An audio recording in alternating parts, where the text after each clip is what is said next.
Zdaj, ko gledam nazaj, ko sem danes o tem razmišljal, ko se zazrem nazaj, sem od nekdaj občudoval žensko lepoto. Si bil v kakih letih osamljen ali pa si se počutil nerazumljenega? Ja, osamljenega, veliko so me hecali. Ja, sem razvil čez čas tudi različne nezdrave odnose s hrano, s samopodobo, ki je oči umrl. Ampak je to tak nek wake-up call, da vzamem svoj life v svoje roke. In se mi zdi, oziroma jaz sem prepričan, če ti je nekaj namenjen, se ti ponovadi lahko veliko lepih stvari zgodi, če se trudiš. Kako so takrat mogoče v javnosti odreagirali, če ne vem, si šel kdaj namazan ven? In v tistem mesecu in pol sem dobil 20,000 sledilcev, v tistem letu in pol sem akumuliral več kot 25 milijonov ogledov. Ampak sem se pa tudi zavedal, da imam tudi jaz neke vajeti bodisi v rokah, ker sem imel toliko visoko število in toliko oči na profilu. In kako si pa do Jasona Derula prišel? Ličenje je ustvarjanje iluzije, ker tukaj govorimo tako kot pri fotografiranju, kot pri snemanju. Zmotno je prepričanje, da rabimo zelo drage stvari, da dosežemo lep rezultat. Vse je v znanju, vse je v tehniki, kako se tega lotimo. Se mogoče zdi bizarno, ampak smo definitivno več kot 200 kosov, naprimer samo produktov za ustnice. Sem vedno imel tako krizo vse, nisem si želel hoditi v šolo, ampak seveda moramo vsi hoditi v šolo. In sem zatekel k risanju, zatekel sem se k slikanju. Hej, preden te spustim naslednjo epizodo, bi se rada zahvalila za podporo in ogled. Res bom zelo hvaležna vsakega všečka komentarja, tudi konstruktivne kritike. Hvala pa tudi mojima sponzorjema Swine MyProtein. Pri Swine imate vedno aktivno kodico KUSER11, tudi na SwineCare. Za MyProtein pa najdeš spodaj. Uživaj v ogledu. Preden štartama, da te pozovem predstaviti. Felix Fox, imaš na reči, da se te tak naslavlja? Ok, to je torej umetniško ime, je res? Ja. Ok, in kako si sploh prišel do tega imena? Do tega, ja. Ja, ne vem, v bistvu to je bil očetov rojstno ime. Felix? Ja.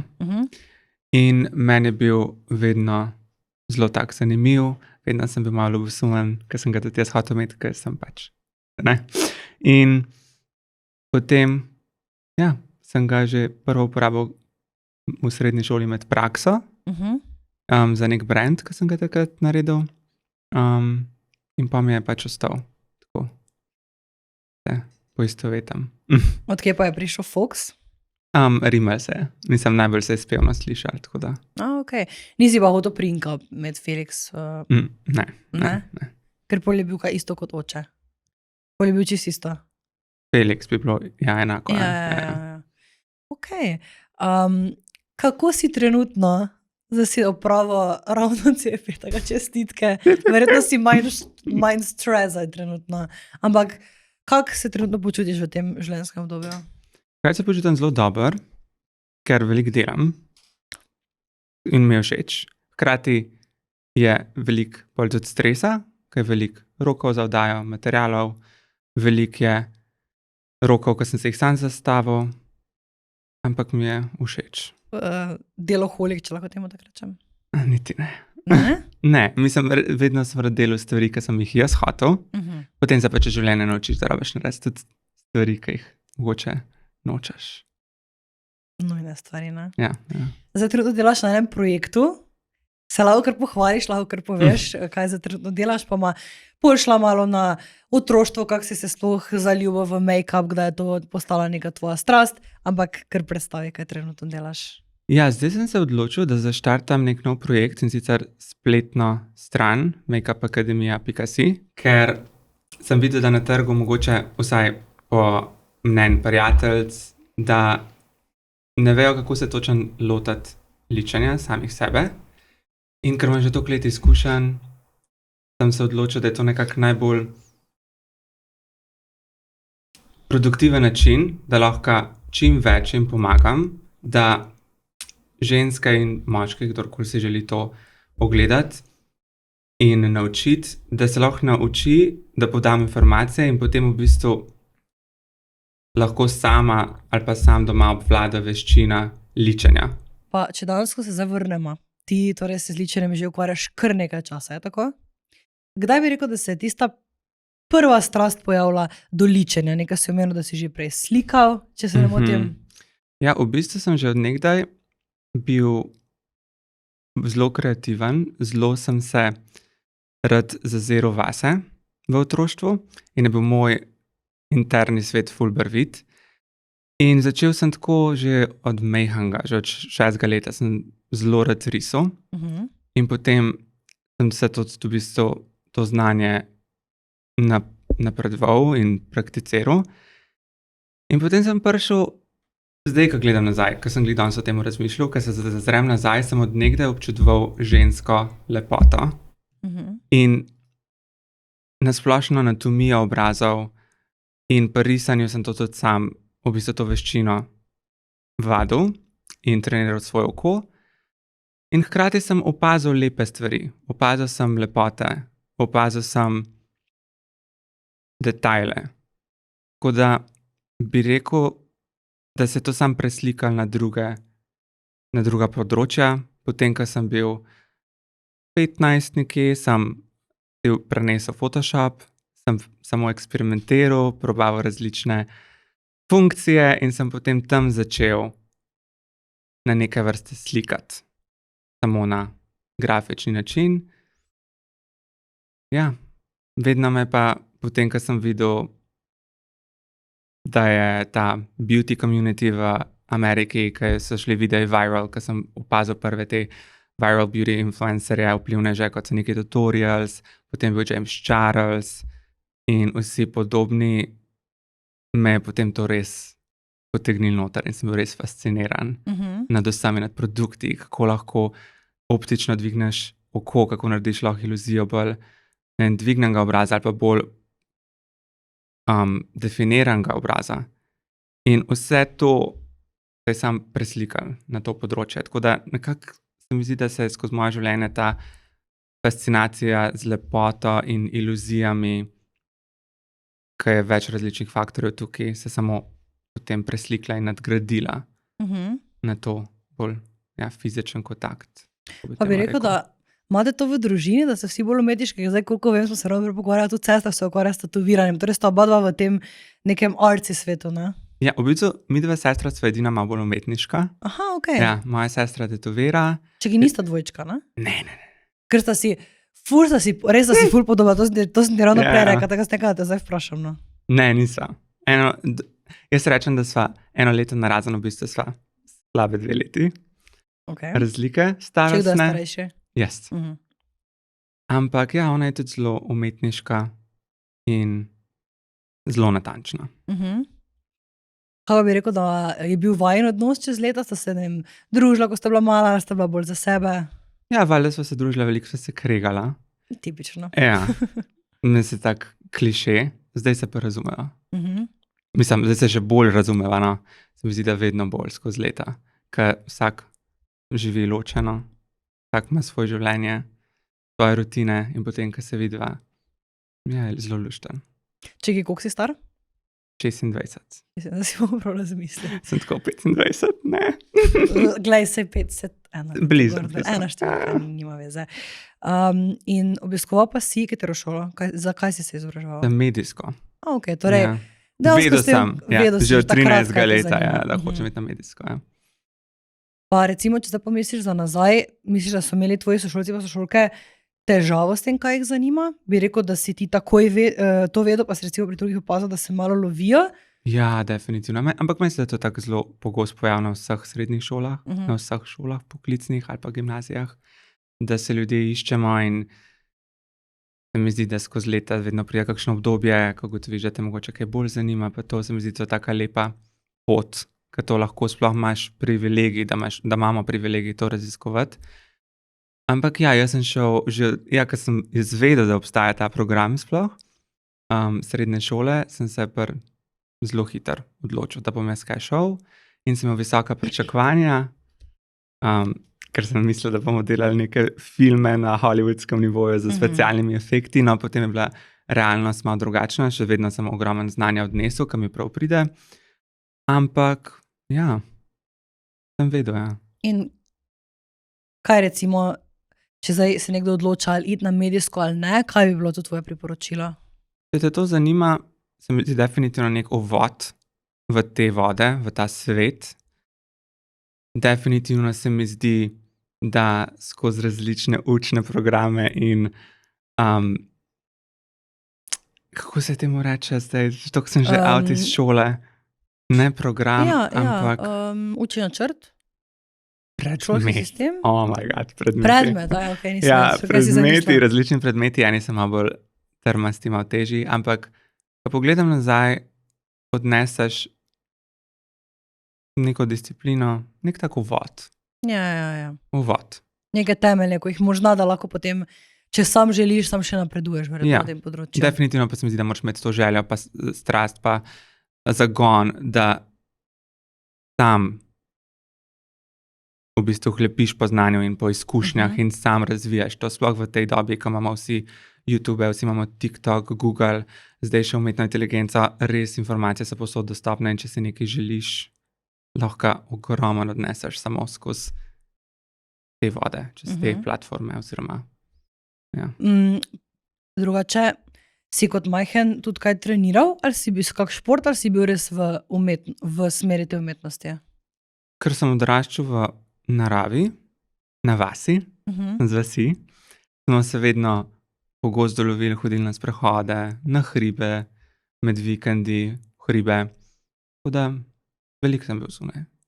Ja. In kakšno imaš splošno spomine na otroštvo? Definitivno sem hvaležen za vse izkušnje, drugače starši so se vedno trudili po najboljših močeh, ampak bil sem, vedno pa sem bil definitivno, že od nekdaj sem izstopil, čeprav moja največja želja je, da bi pripadal takrat neki skupini ali pa da bi čutil neko pripadnost, kar se mi zdi naravno, popolnoma človeško, da želiš pripadati neki družbi, ampak nekako nisem mogel najti te družbe, nisem mogel tega. Torej bi rekel, da si bil v kakih letih osamljen ali pa si se počutil nerazumljenega?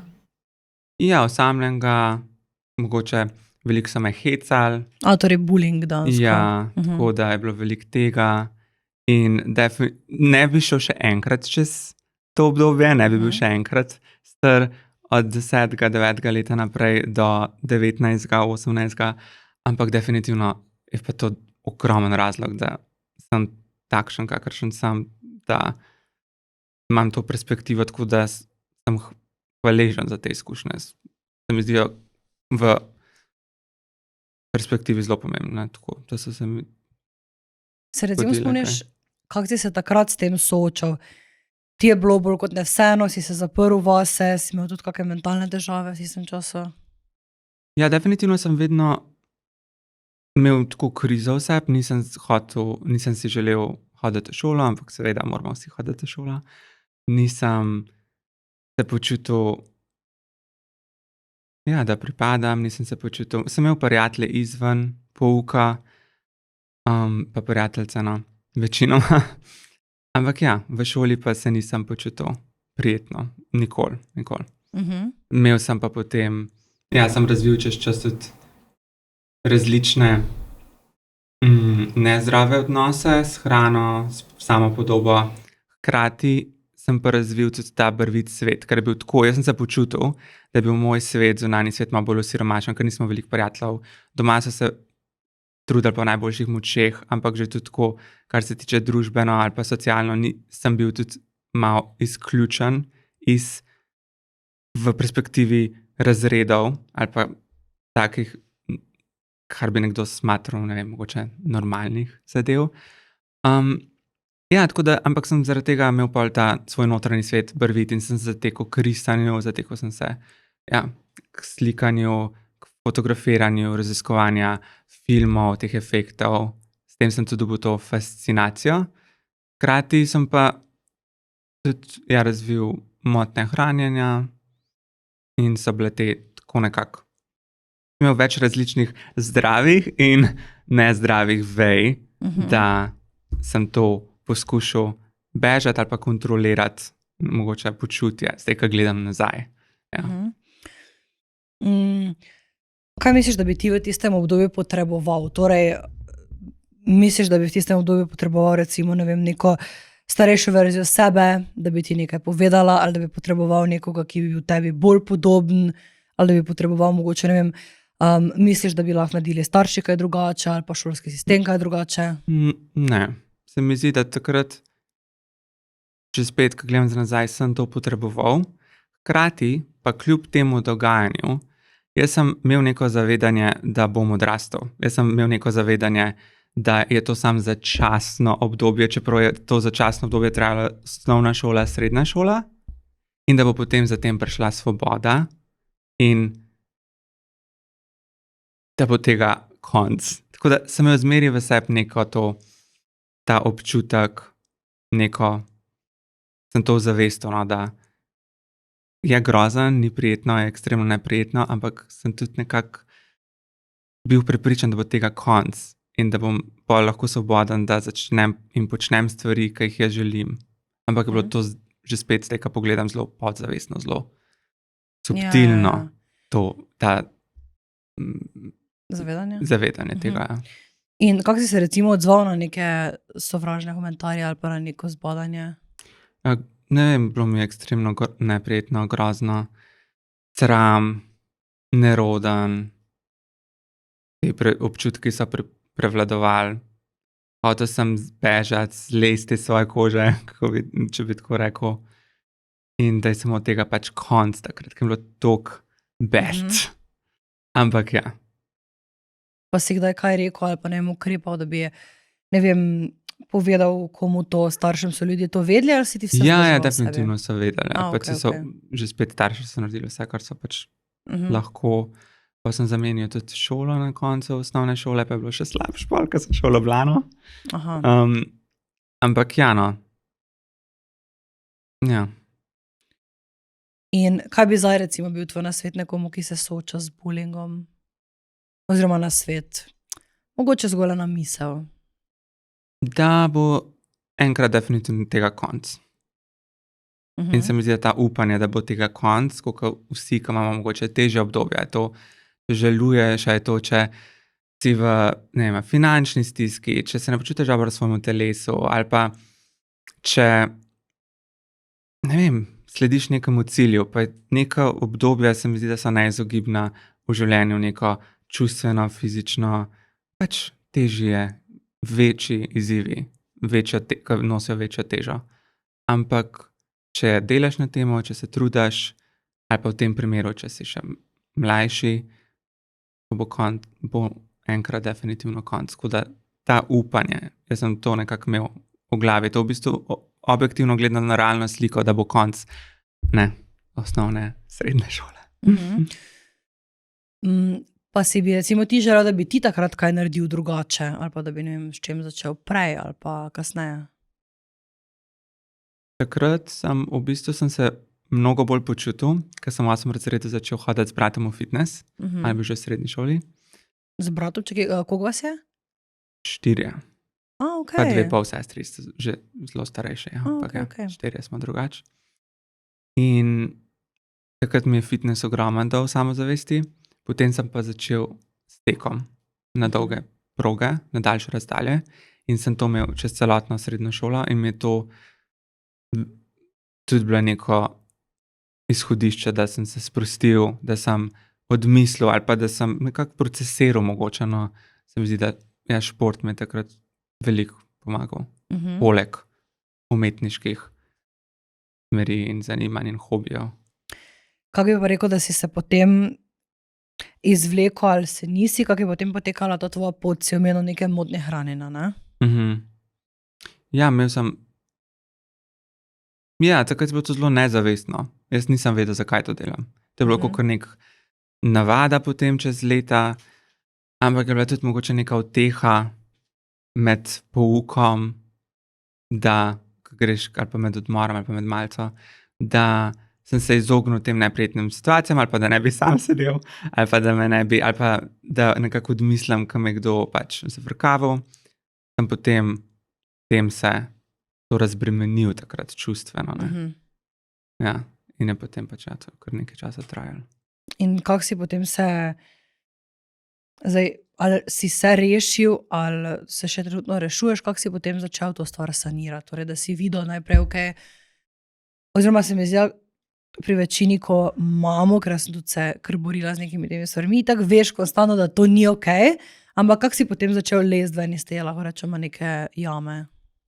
Ja, je trajalo kar nekaj časa, pa se je prislikovali iz enih slabih odnosov v drugega.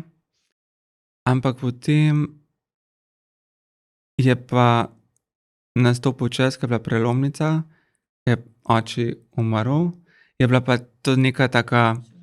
hvala. No. Ampak je bil to tak nek wake-up call za moj, da vzamem svoj life v svoje roke. To je bilo glih ob koncu, ob zaključku srednje šole. In ja, se mi zdi, da sem doživel veliko občutkov jeze, da sem se sploh sekiral, kaj drugi si mislijo, kakšno je njihovo mnenje, da sem dal toliko teže in toliko veličine na nekoga, ki z njim nimam sploh nekega odnosa, ki mi karkoli pomeni ali pa ki mi karkoli da, ali pa nobeno prijateljstvo globje ali pa prijateljstvo nasploh.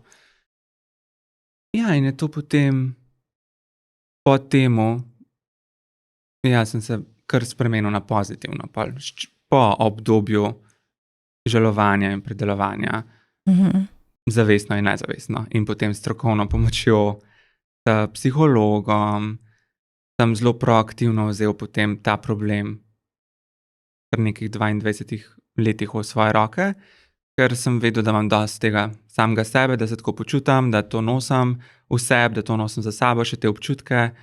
In ja, sem pač prevzel odgovornost, jaz ko gledam na to.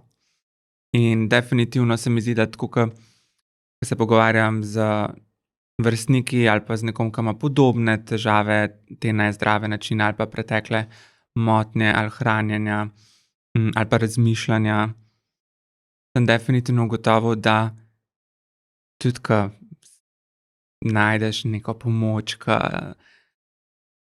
to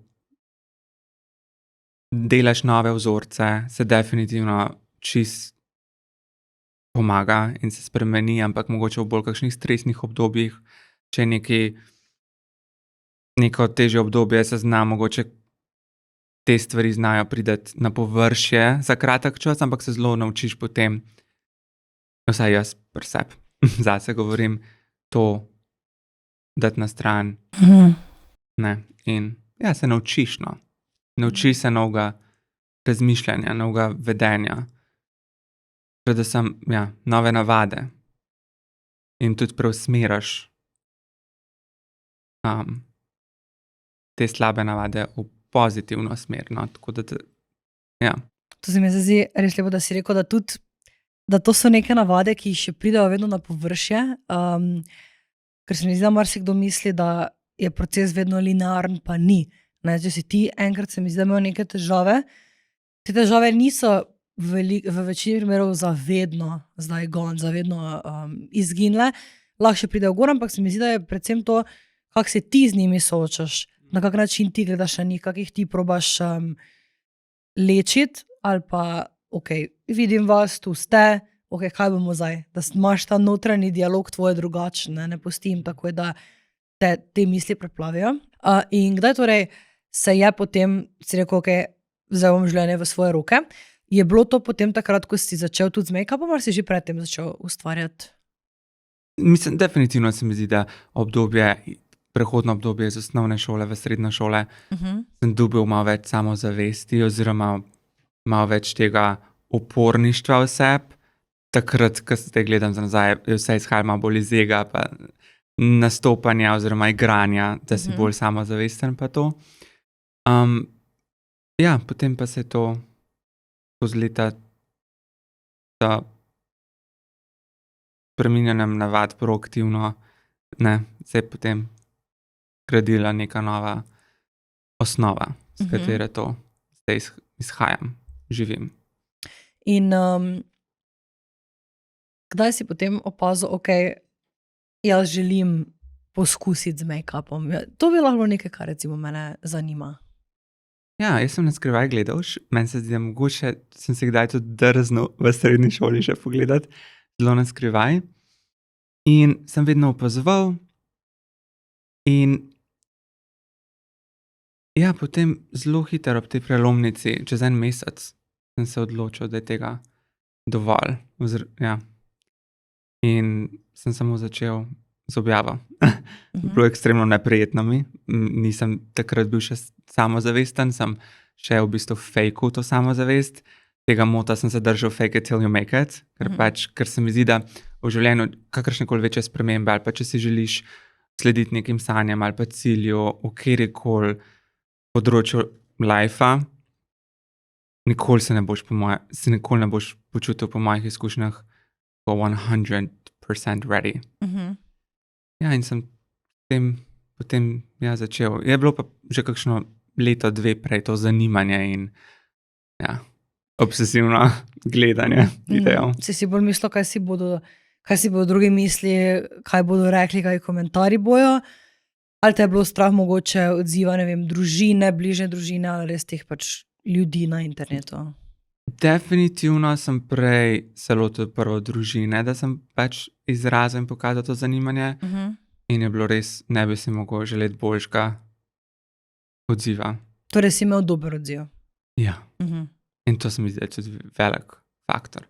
Ampak, ker sem imel za sabo še prtljago prejšnjih let, je bilo pa vseeno zelo neprijetno, sram me je bilo, narodno mi je bilo vse, ampak tega nisem pokazal. In ja, se spomnim, da takrat, ko sem prvič objavil ta video, make-up video, sem samo ugasnil telefon za 24 ur. In potem sem odprl in je bil tako res pozitiven odziv. In ja, tako nekako se je to začelo. Misliš, da to, da je bil pozitiven odziv, je bil ta neki korak na tvoji poti? Misliš, da če je bil negativen odziv, ne bi začel? Se mi zdi, da ko sem se izpostavil v Sloveniji, ker sem bil tudi, kakor se zavedam, prvi, ki se je javno izpostavil, vsaj med to starostno skupino, ko sem prenesel nek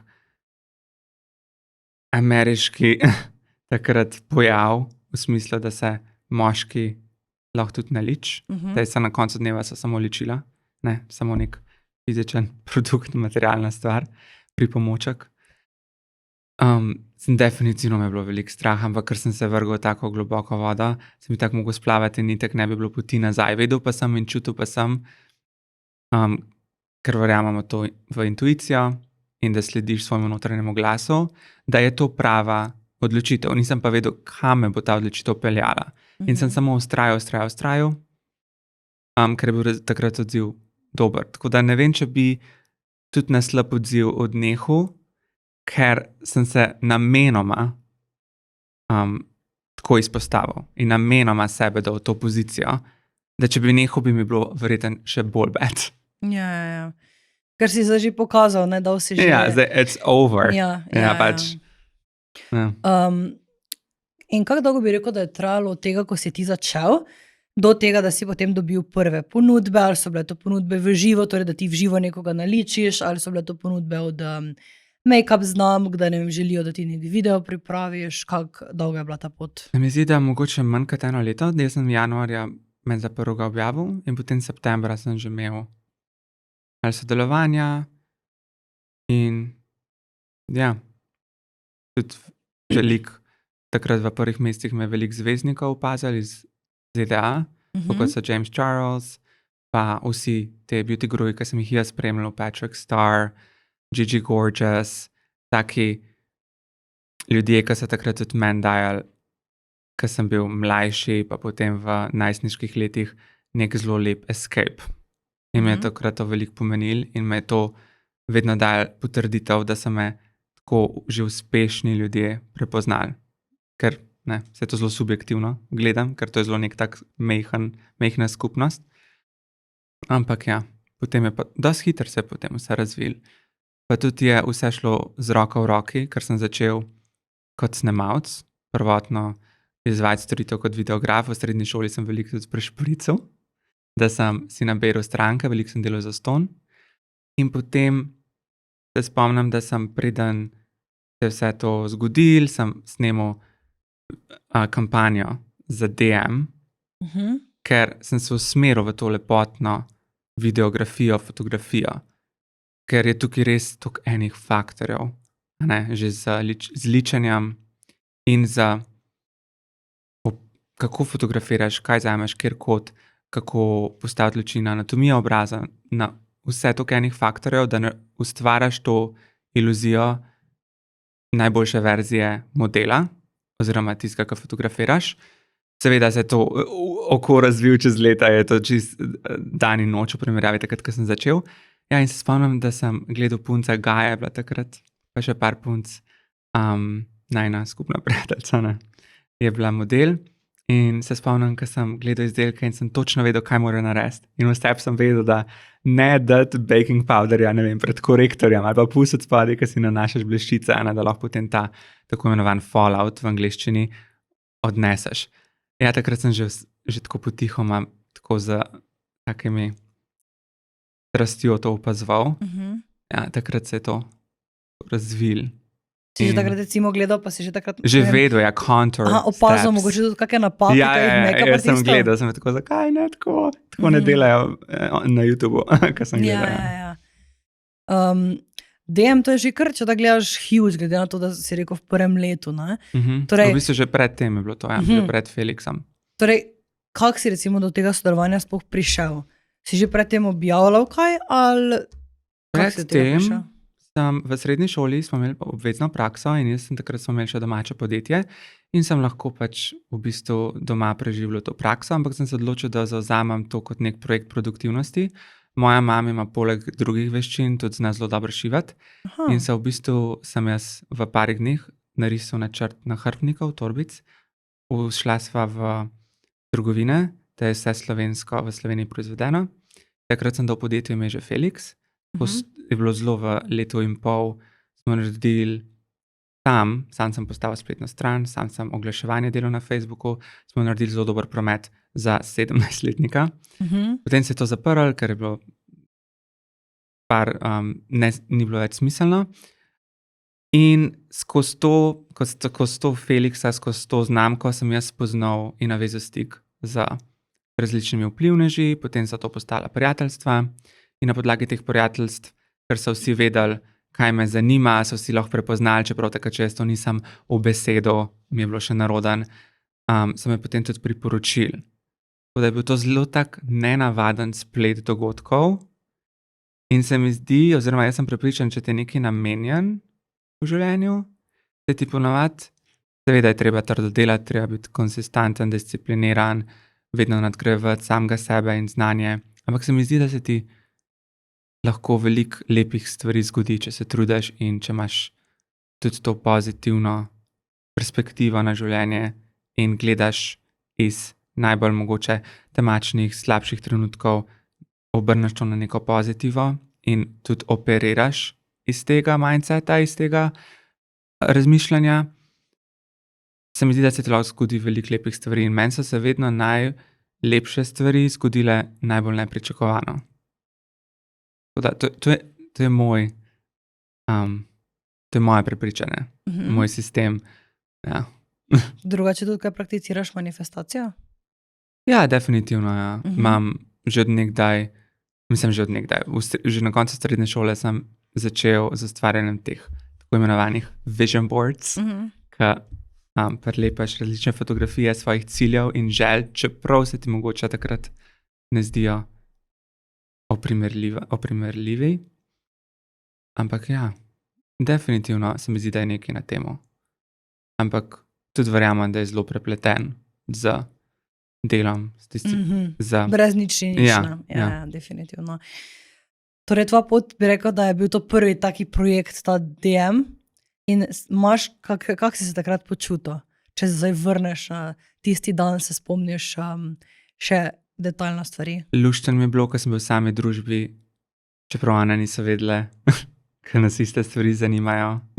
Luštno je bilo, ker je bilo zabavno, ustvarjalno in ja, res tako lep trenutek, zdaj, ko gledam nazaj, tako neko vod.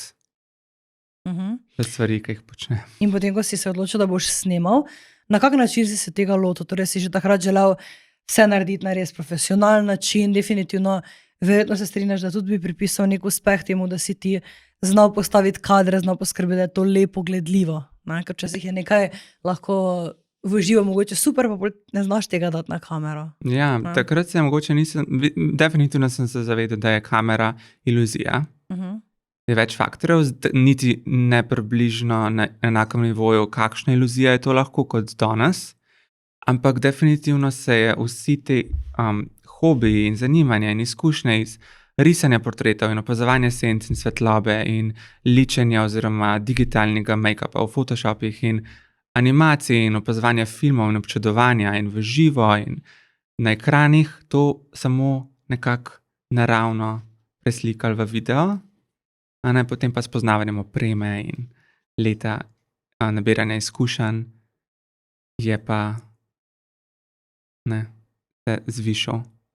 In nivo. Kaj bi rekel, da je bila neka, no tu zdaj reči napaka, ker se vsi vemo pri make-upu, pri umetnosti, zdaj ne radi govorimo, to je pa zdaj napaka, tako se ne dela, ampak kaj bi recimo ti rekel, da bi ti ponavadi naredil drugače, ko si, tako si recimo rekel, da si bil tukaj, pa si gledal, joj, ne to.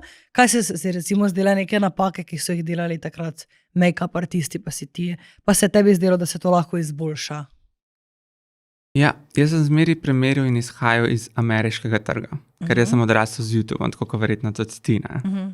In ta nivo, kako so oni snemali že pred leti, kakšno opremo so imeli, kakšne kamere, kakšne ličila, ne, saj vem, da je to tudi zelo geografsko pogojeno, ker Slovenija nima Sephor, je bilo treba iti v Trst do Meka, še Mek trgovine ni bilo in takih podobnih. Ampak ja, vedno sem bil tako, mogoče bi lahko malo več ličil, malo umetnih trepalnic, se mi zdi, da šele zadnje leta zaradi tudi vpliva mogoče Balkana in te scene na Balkanu. Tam je pa res še več. Ker je nekako najbolj podobna ameriški sceni v smislu ličil in nanašanje, ta plastenje ličil. Ja, jaz sem imel to željo, zakaj tega noben tako ne dela v Sloveniji, zakaj noben nima takih slik, zakaj noben ne dela takih make-up lookov, ne. Tako da vedno sem nekaj našel. Ja. Vedno si verjetno tudi hotel napredovati, ne. Torej, kje bi rekel, da si ti pridobil neko znanje, od kje imaš ti svoje znanje? Zdaj verjetno nekaj definitivno lahko pripišemo temu, da že se dolgo let s tem ukvarjaš, od izkušenj, ampak kje si ti tisto začetno znanje začel črpati? Torej na YouTubu, pri kom direktno? Za ličenje? Za ličenje Nikki Tutorials, James Charles. Jaz sem pa videla v živo ja? na Bovči dogodku. Zdaj ne vem, če je bil Berlin. Kje je že bilo to, ja. In? Ne. Tako da na hitro sem jo videla, ampak je delovala prijetna. Ne, meni to deluje tako, čeprav ne. Lahko ne bi bilo, ampak ja. Torej, Nikki Tutorials, kdo si že rekel? James Charles takrat v tistih dnevih. Ja, so bili tako zelo informativni videi, zelo nasičeni za dodano vrednostjo. Tudi zdaj, ko razmišljam nazaj, sem ogromno odnesel. Kar v Sloveniji tudi ne vem, ko se ne zavedam, ker nisem se tudi podal v iskanje izobraževanja v Sloveniji.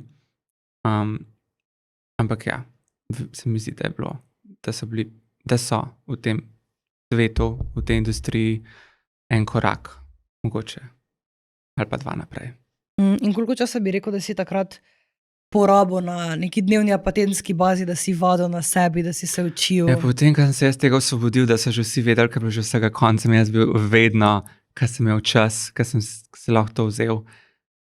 Ko je bilo mogoče mi nisem imel najbolj prijetnega dneva, ali pa ko je kdo prišel na obisk, ali sem hotel narediti make-up, ali sem hotel skozi vaditi, oziroma sem tudi snemal, skozi social media takrat, tako da sem ogromen presnemal in preslikal in prerisal in editiral vsega skupaj.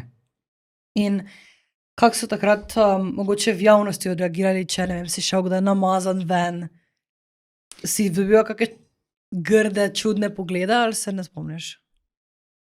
Takrat ne vem, koliko časa je bilo, preden sem sploh šel namazan ven. Aha, torej si še rabo ta čas. Ja, ja. Okay. Ampak potem, ko sem, ja, definitivno na sej. Ja. In kako si takrat na to reagiral? Si bil že v tistem obdobju, ki realno mi je vseeno, ali se te je dotaknila? V bistvu tako, ko sem imel to potrditev od ljudi, ki sem jih jaz osebno občudoval, ko so mi dali nek znak, da jim je moje delo všeč, z repostom ali pa z všečkom ali pa komentarjem, mi je bil to nek znak, če oni to, ki jih jaz občudujem, ki meni nekaj to pomeni, vseb, dajo to potrditev, mi je bilo res vse. V tem smislu, ne. Definitivno so neprijetni občutki, če ti kdo kaj grdka reče, kakšno grdo besedo, definitivno noben si ne bi tega želel, ampak overall, I don't care. I didn't care. Torej, si tudi dobil neke besede grde v živo pa paske? Ja, definitivno. In kako si se na to odzval takrat v momentu? Ja, neprijetno, ampak ko sem že toliko izkušen iz osnovnih in srednje šole, sem bil že toliko navajen in utrjen, tako da zato tudi rečem, da sem zelo, zelo hvaležen za vse te izkušnje, za vsa ta bullying. Bi pač vseb si pač rečem hvala za vse to, zaradi tega, ker je res me je pripravil na pot, to nekonvencionalno pot, predvsem v Sloveniji in tudi nasplošno, ne. Je to zelo objektivno nekonvencionalno, da se moški liči, sploh pa da mogoče nanese še ta ženski del ličil, kot so trepalnice, šminka. Ne. Ja. Potem lahko rečemo, da si sodeloval z enim izmed največjih, najbolj znanih brandov. Kdaj se je pa potem to začelo, da si res opazil neko rast na socialnih omrežjih, da si postal viral, da si postal en izmed celo največjih slovenskih, lahko rečemo na TikToku, ne? Kdaj si začel to opažati potem? Se mi zdi, da mogoče 2 leti od začetka, ko še ni bilo TikToka, je bil prvo Instagram, je bil že tam ogromen, mislim, zelo dober odziv, glede in rast profila in vse. Ja, TikTok je bil po kakšnih 2 letih, v bistvu čez noč zarastel, ker sem poskusil, sem imel idejo, 1 leto sem objavljal parkrat na teden, res sem bil discipliniran, konsistenten in ni bilo nobenega rezultata, ampak seveda pač je treba naprej delati. In potem me je prešunila neka ideja, kaj pa če bi jaz mogoče dal glasbo, ki jo občasno poslušam, ne. A je to hrvaški komad, a je to srbski, bosanski. Te transitioni. To ali da bi sam dal v odzadju? V bistvu, takrat je bil zelo popularen ta lip sync, da v bistvu, ja, lip syncaš na glasbo. In sem samo me prešunil in sem direktno, ko sem dobil idejo, sem jo dal v dejanje, objavil, pogledal telefon in na vsake par sekund 10, 15, 20, 30, 45 in v eni noči 150,000. In v tistem mesecu in pol sem dobil prek 20,000 sledilcev. V tistem letu in pol sem akumuliral več kot 25 milijonov ogledov na TikToku, ali pa mogoče malo več, kakšno v tem obdobju. In ja, je zelo hiter se bo tem zgodil. Glede na to, da si torej ujel tudi ta hype, kako se recimo zdaj, kdaj počutiš, ko, tako se pregovorja, pa daš mogoče ful časa v res te neke transitione, da je vse na nivoju, pa recimo misliš, to bo pa zdaj šlo ful dobro in pol recimo ima slabe oglede ali pa jih nima. Kako se s temi občutki, če vseeno spoboriš z njimi? Ja, definitivno je nekaj, kar sem zelo strasten glede svojega dela, katerega koli. A je to za druge ali je to zase, res dam energijo noter in velikokrat dobim prej vizije, imam razvito domišljijo in se ustvarjam slike in potem daš toliko ene energije, ampak se potem čez leta sem se naučil, da je treba to spustiti in samo iti na naslednji projekt in na naslednji in na naslednji. In definitivno se mi zdi pomembno, da se potrudiš, kolikor se le da. Seveda mora biti tudi pametno, da lahko ti to konsistentno objavljaš in konsistentno produciraš, brez tega, da ogroža socialno življenje ali pa tvoje zdravje ali pa ja, kjerkoli del življenja, da najdeš nek balans, neko pametno pot, da lahko še druge stvari handlaš. Ampak ja, sem se naučil, definitivno so bila pa na začetku kakšna umestna razočaranja in dwelling over why, ne, ker imaš idejo, ampak potem sem se naučil, da spustiš idejo, kaj bi mogel biti, da se vedno sam pač trudiš po najboljših močeh, daješ ven, kvaliteto. Ja. Se spomniš, kateri je bil neki prvi ta slavni brand, ki te je kontaktiral in kako si se takrat počutil? Ven se zdi, pa nisem ziher, meni se zdi, da je bil Urban Decay. Pa potem, da je bil NYX.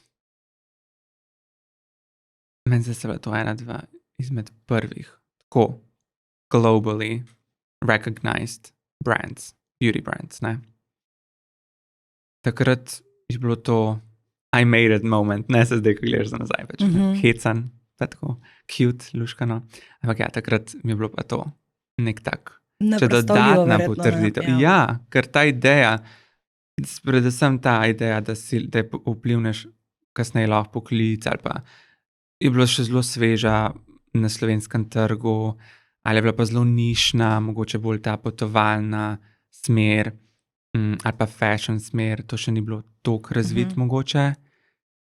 In da potem te prepoznajo brandi z njihovimi launchi, kakor prepoznajo druge, najbolj znane, ki jih ti občuduješ, je bil definitivno tako.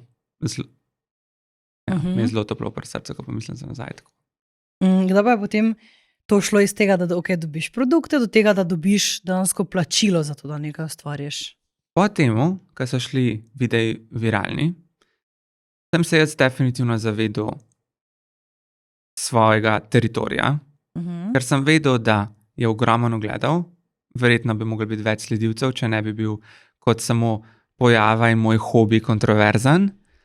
Ampak sem se pa tudi zavedel, da imam tudi jaz neke vajeti bodi si v rokah, ker sem imel toliko visoko število in toliko oči na profilu in na videih posameznik na vsakih zelo dolgo obdobje. Ja, in ko sem dobil ponudbe, sem zelo hitro začel dobiti plačljive ponudbe, sem tudi se zavedal svoje situacije in sem lahko se pogajal. Tako da po TikToku, po tem momentu s TikTokom, se je to začelo. Definitivno je pa tudi moja prepoznavnost na TikToku in čeprav kdaj zna biti mogoče samo neprijetno v smislu, ker si toliko izpostavljam, pa ker je to toliko nekonvencionalno, da sem moški lič, takrat še fant. Mi je pa pomagalo tudi, da so ljudje opazili moje prejšnje dela kot storitev snemanja. Ne? In je šlo to vse skupaj z roko v roki. In ja, potem TikToku dobesedno. Se mogoče spomniš, da glede na to, so to neki globalni brendi, pa sem pričala, da to koga zanima. Koliko si recimo imel neko najvišjo ponudbo za, ne vem, ali je to en video, ali je to nek paket, se spomniš? Je bilo toliko, je variral, ampak je bilo za tak začetek zelo dober. Pa potem si sodeloval tudi s kar nekimi, si tudi že prej omenil, ameriškimi zvezdami. Kako si prišel do njih, kje si te dobil kontakte, kako je to izgledalo, kakšni so ti ljudje v živo, kaj bi tukaj rekel? Od nekdaj je mene fascinirala tako kot YouTube kultura, pop kultura. In vedno sem imel sanje, da bi jaz tam rad sodeloval s kom, ki je prepoznaven na ameriških tleh in potem posledično tudi globalno prepoznaven na različnih nivojih. In zelo hecno, ampak jaz se spomnim, da sem si na svoj vision board dal neko zvezdo iz neke resničnostne oddaje Selling Sunset, ki so v bistvu se dogaja bolj kot ne o ženskah, ki prodajajo nepremičnine v njihovi drami, v bistvu resničnostna oddaja. In čez par mesecev jaz dobim sporočilo na Instagram, ki sem takrat spregledal. In za 2-tedenskim zamikom opazim, da mi je ena izmed glavnih zvezdnic pisala, če bi lahko snemala skupaj. To je bila takrat, Christine Queen. In potem, par let zatem, prvič, ko sem šel v Ameriko, sem šel za slovenskim podjetjem snemat zeleno preprogo pred Oskarji za fashion brand. In takrat sem se tudi povezal prek enega kontakta z eno influencerko, ki je bolj športna. Sva posnela, bila je zelo zadovoljna, ona je to objavila in v parih, mogoče 24 ur malo več, je dobil ta video prek 150,000 ogledov na tem globalnem trgu, takrat sem tudi dobil iz tam tudi sledilce. In kasneje, ko sem šel parkrat v ZDA, sem potem tudi imel možnost sodelovati z različnimi temi zvezdnicami iz resničnih šov Selling Sunseta.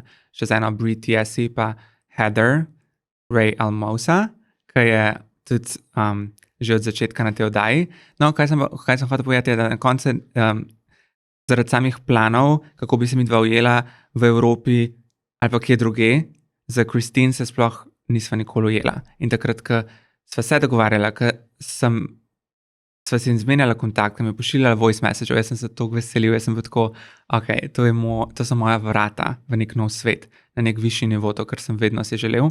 To se bolj ni zgodilo, ampak čez 2 leti, leto in pol, nekaj tazga, v nekem takem krajšem časovnem obdobju, se pa potem na najbolj nenavaden, najbolj random trenutek zgodil, da tista prvotni influencerka, vplivnica, ki sem jo snemal, je najboljša prijateljica za Brie iz Selling Sunset. In potem sem imel priložnost, da smo sodelovali in sem jih lahko snemal in fotografiral za njihova socialna mreža, pa so to ona objavile.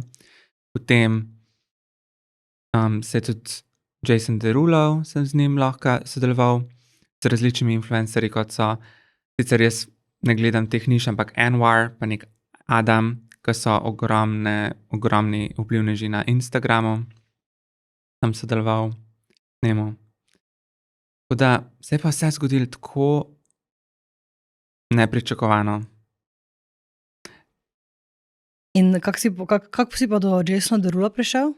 Že spet na nekem dogodku sem spoznal punco, na ta dogodek načeloma sploh ne bi, sem mislil, da mi ne bo uspel pravočasno prispeti zaradi prometa. Potem, Čekaj, dogodek je bil kje? V Ameriki. V Ameriki, ok. Potem sem to punco spoznal. Ja, no. In prek nje se je to nekako vse razvilo. In kako se je takrat mali Felix počutil v sebi? Je tako, že spet neka ta pozitivna potrditev.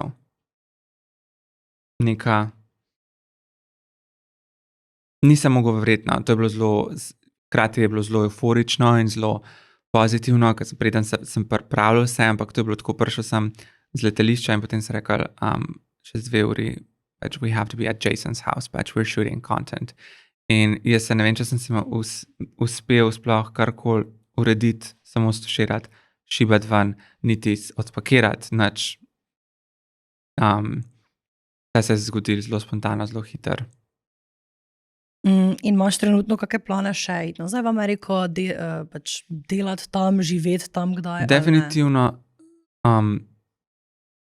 vzdržujem kontakte. Tudi sem dolg časa imam tudi naročnika iz tam. In si odpuščam odprta vrata. Zdaj, zaenkrat, v bližnji prihodnosti, je zdaj moj projekt Makeup Akademija, ker je vsem to projekt, ki vzame veliko produkcijskega časa in z vsakega vidika ogromen čas in energije. In sem si to zastavil, ker čutim, ker sledim svoji intuiciji, da je to zdaj to poglavje. In obuditi nazaj tudi mogoče moj TikTok profil. Ja. Če so zdaj pri tej TikTok akademiji, da mi recimo enih 5 na svetu, ki bi jih dal nekemu čistemu začetniku z vidika make-upa. Lahko malo razmišljaš, če veš. Ja, ne, to pa že kar dobro je. Za make-up, Okej. pri make-upu, make-up akademiji bi definitivno izpostavim, pa tudi vsakmu, da je velikokrat opažam, da se zanemar priprava kože. V smislu, da je nekdo mišljenja, da krema ne sme se nanesti pred make-upom ali pa ne pretežka krema. Ampak priprava kože je ena najbolj pomembnih faktorjev, da bo tvoja ličila, da bo tvoj rezultat všečen, da bo tvoj rezultat estetski. In to se mi zdi, da nosi ogromno težo pomembnosti. Drugi nasvet bi rekel, da pripomočki, kot so roke, naši prsti, temperatura naših rok in vlažna gobica so več kot dovolj, da lahko ustvariš oči, podlago, celoten make-up. In tako sem si tudi jaz zastavil celotno akademijo, da gre od popolnega začetka. Tako da tretji nasvet bi pa rekel, da pogosto zato opažam, da se mogoče neko zmotno, nezavedno pravilo je, da se korektorja ne fiksira. Ti, ki si make-up girly, you know. Ne. Ampak načeloma se mi zdi, da korektorja se ne fiksira s pudri, transparentni pudri v prahi, ker je to prepričanje, da se bojo gubice ali pa če je bolj zrela koža, še bolj te fine linije poudarile, ampak je nasprotno. Samo tehnike so pomembne, pa katere produkte se uporablja. Četrti nasvet je, da definitivno za zelo lep make-up videz, za kakršnokoli uporabo, produkti ne rabijo biti dragi. Samo tehnika je tako pomembna, znanje je tisto, ki te bo pripeljalo do rezultata. In tudi ne rabiš ogromno zbirko produktov, pomembno je samo, da zbereš prave, da greš v nakup z ustreznim znanjem, da prepoznaš faktore, kot so sam tip kože in podtoni kože, če se govorimo o podlagah. Tako da definitivno to. Prepričanje, da rabi biti make-up, da rabiš zapraviti ogromno količino, ogromno vsote denarja, da imaš lep make-up. Moj peti nasvet bi pa bil fiksatorji. Fiksator, to so tisti produkti v spreju, tekoči, ki se razpršijo kot nek fiksator. Naredijo največjo razliko v smislu, ko nanašamo pudre, transparentne pudre, stopijo večje delce. In ko zafiksiramo, se pogostokrat lahko zgodi, da nekdo, ki ni izkušen z ličenjem, se ustraši tega videza, ker lahko hitro izpade preveč, predvsem tako za vsakodnevno uporabo, za vsakodnevno nošenje. Fiksator je pa tisti produkt, ki ti bo stopil večje delce prahu, je to puder, prah o kamnu oziroma o prahu, in hkrati bo še uživel in že spet rehidriral kožo, kar je pa zelo, zelo pomemben pri make-upu. Tako da ima bolj obsežnih 5 nasvetov. Hvala, ne, super so. Jaz sem imel dansko pripravo kože. Zdaj, kako bi ti rekel, da se priprava kože razlikuje glede na tip kože? Torej imamo nek, kaj bomo rekla, normalen tip kože, masen, suh, pa nek mešan, recimo. Kako bi rekel, da se razlikuje tu priprava? Zdaj na hiter, ker na globje to je vse na akademiji, ampak načeloma suha koža, bi lahko rekli, da rabimo malo bolj mastne kreme. Mešana koža, že spet T-cona, to je ta središčna cona na obrazu, nos, središče čela, ki se ponovadi pogosto masti, je treba uporabljati, že spet je treba hidrirati to področje, ker je to zmotno prepričanje, da mastna koža ne rabi hidracije, v bistvu je pa obratno, ker če koža ni hidrirana, potem proizvaja še več maščobe, še več olj. Zato je zelo pomembno, da se mastna koža hidrira, ampak z bolj lahkotnimi kremami. To so bolj v gel obliki ali pa zelo tanjši sloji, pa premišljen, že spet nakup izdelka. Občutljiva koža je treba še spet biti zelo previden, da ni parfumov, ni alkohola. Mastna koža pa že spet hidracija zelo, zelo pomembna. Si mislil suha? Suha koža mastne kreme, pa mastna koža, pa zelo pomembno, da je hidrirana, ampak z lažjimi produkti, kakor naprimer Vlažilna krema v gelasti obliki, ne? Ja. Ja. In kako bi rekel, da daš ti na recimo svoj skincare, pa na svoj, ne, nočem reči na svoj tip kože. Kdaj si recimo tudi ti začel se poglabljati v skincare, ker se vemo, make-up in skincare sta zelo povezana. Ti, če želiš, da tvoja koža, da tvoj make-up izpade lep, moraš za kožo poskrbeti, ne? Ker drugače imaš ti, ne vem, suho kožo, se ti bo vse razjedlo lahko. Kdaj si začel tudi na to področje davati neko pomembnost? Ja, ko sem začel z profilom, ne, sem tudi dobil sodelovanje z različnimi kozmetičnimi saloni in potem sem tudi tam ogromno znanja pridobil. Ne. Hkrati pa kot videograf sem tudi veliko snemal v zdravstvu ali za plastične kirurgije, operacije ali pa bolj kozmetične salone in sem tudi hkrati srkal znanje prek drugo online, YouTube. Prvotno pa sem naredil make-up, pa sem gledal, zakaj se mi lušč okrog nosa, pa zakaj zgleda moja koža še bolj suha ali pa hidrirana ali pa da me zateguje na določenih področjih. Ne. Potem sem pa tako s prakso na začetku ugotavljal, kako bi to popravil. Ampak že spet, ko sem začel, ko sem se lotil te poti na internetu z ustvarjanjem vsebin, se je to šlo že s časom, se je tudi razvil to znanje, informacije in različna mnenja in potem sprobaš produkte in dejansko ugotoviš, kaj tebi paše in kaj deluje pod make-upom, ker že spet skincare za vsakodnevno uporabo, za jutranjo, večerno nego ni isti kot pred make-upom, ne? Ja. In tukaj torej vemo, da vseeno kože ne smemo preveč umivati. Da če ti kožo preveč umivaš, vedno znova daš dol ta zaščitni sloj, lahko tudi zaradi tega se proizvaja več sebuma. In recimo, ko si rekel, da si ogromno tega make-upa delal, si tudi dal neko mejo, torej ne morem si zdaj narediti več make-up lookov, da si ne bom kože razdražil, ali nisi Da si ga na začetku pozoren? še nisem nisi bil na pozoren, jaz začetku. sem tako preveč zaslepljen oziroma zaslepljen s strastjo do samoličenja in delanja novih videzov. Ja, tako da takrat smo se naučili, da je bilo potem vneta koža okrog oči par dni, ker sem preveč apliciral make-upa večkrat na dan, ali pa nepravilno očistil. Ja. Kaj se ti pa zdi tukaj pravilno čiščenje? Ker recimo dosti krat slišiš, da reče, joj, sem bila preveč utrujena, si nisem dala make-upa dol. Kaj misliš na to? Mislim, vse se začne pri negi kože.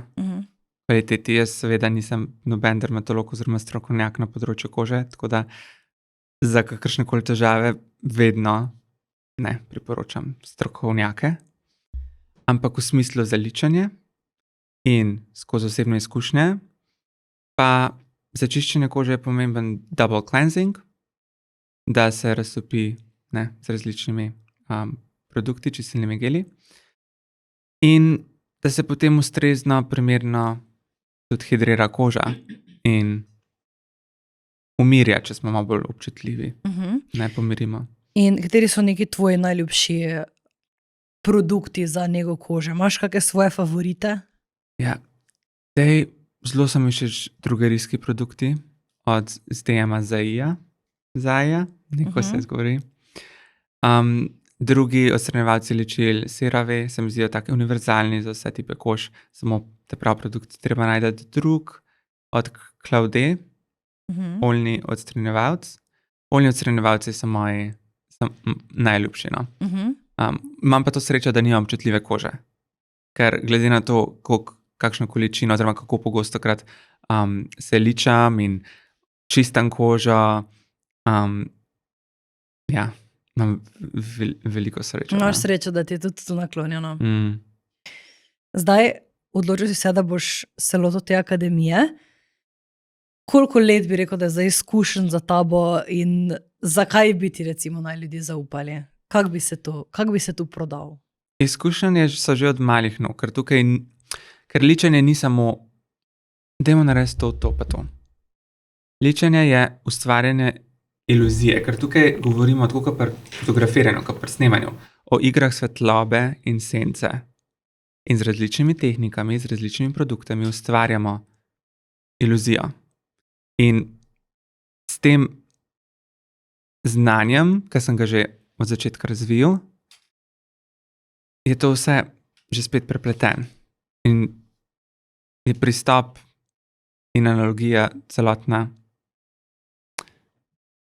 drugačna. Tako da v tem smislu je pa že spet uporaba, kar se meni zdi zelo pomemben, drogerijskih, samo izključno drogerijskih produktov, cenovno dostopnih, Catrice, Essence, v tem cenovnem rangu, večinoma te produkti. In hkrati znanje in potem kako to prilagoditi obliki obrazov, ker imamo vsi drugačen oblik obraza, potem tipo kože, podtonu. Tako da, zato sem se tudi pri Make Up Akademiji odločil, da naredim tak lep uvod za vse, ki nimajo, po domač povedam, blage veze v ličenju, naprimer, da začne vse od začetka. Tako da ja, znanje je pa že spet prepleten iz različnih kariernih poti. Si zdaj omenil podton kože, ne? Pa če gremo malo bolj v to, kakšne podtone vse poznamo in kako bi recimo nekdo zavedal, kaj uporabiti, kateri produkt, ne vem, kateri concealer, odtenek, pudra glede na svoj podton kože. Imamo tako načeloma hladen tip podtona kože, topel tip podtona kože in nevtralen tip podtona kože. In podton je pač nekaj, kar se ne spreminja. Ne, potem povrhnji del, ko smo poleti, če se izpostavljamo soncu, boh ne daj. Smo bolj zagoreli, ampak to ni podton kože, podton se ne spreminja, ne glede na odtenek. Torej to ni ten. Ne, to je, ja.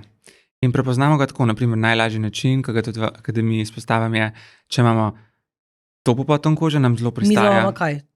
Mislim, jaz dobro, ti si zdaj rekel, da imaš. Ti imaš podton, bolj topo podton kože. Okay, kaj pa recimo olivno? Tudi v tej sferi, Okay. na nekaj meji med nevtralnim, toplim. Ampak že najlažji način je, da prepoznaš, da ti paše zlat nakit, da to komplementira tvoj tip kože, zlat nakit. To je zelo tak enostaven način, da prepoznaš, da je tvoj podton kože na bolj topli strani. Za hladenga, bolj srebrn nakit, ki poenostavimo, in za nevtralenga nam pa lahko pristaja oboje. Če je nevtralen, mislim, hladen je tisti, ki vleče bolj na rozkasto, ali kako bi rekla. Ja, rožnat podton. Okay. Ja. In v tem primeru, če imamo hladen, se poslužujemo podtonov, ki so bolj rožnati, bolj ali pa nevtralni, ampak bolj na rožnati. Ne. No, tako nekako prepoznamo. Za nevtralen tip kože zelo svetlo peš, rahlo rumenkasti odtenki, za topo podton kože imaš pa lahko rumeno, zlate podtone, ki se zbira podlaga, ampak to je že spet zelo na kratko. Ja. Tako nekako pa prepoznamo, ko gremo v trgovino, kaj se izbrati. Večino bi rekel, da moraš biti pozoren, ko uporabljaš gobico za make-up. Si pravi menil, da lahko z vlažno narediš marsikaj. In zakaj moraš recimo gobico zmočiti, kako tu poskrbi, da se ti ne nabirajo bakterije, na koliko časa čistiti tam, kako bi ti rekla, make-up pripomočke, torej čopiče, gobice itd. Tukaj pri vseh stvarih je treba biti dosleden. To se mi zdi, da si dosleden, se preslika na vsa področja v življenju, da se potem da lepo pelješ. Ampak ja, treba je redno čistiti pripomočke.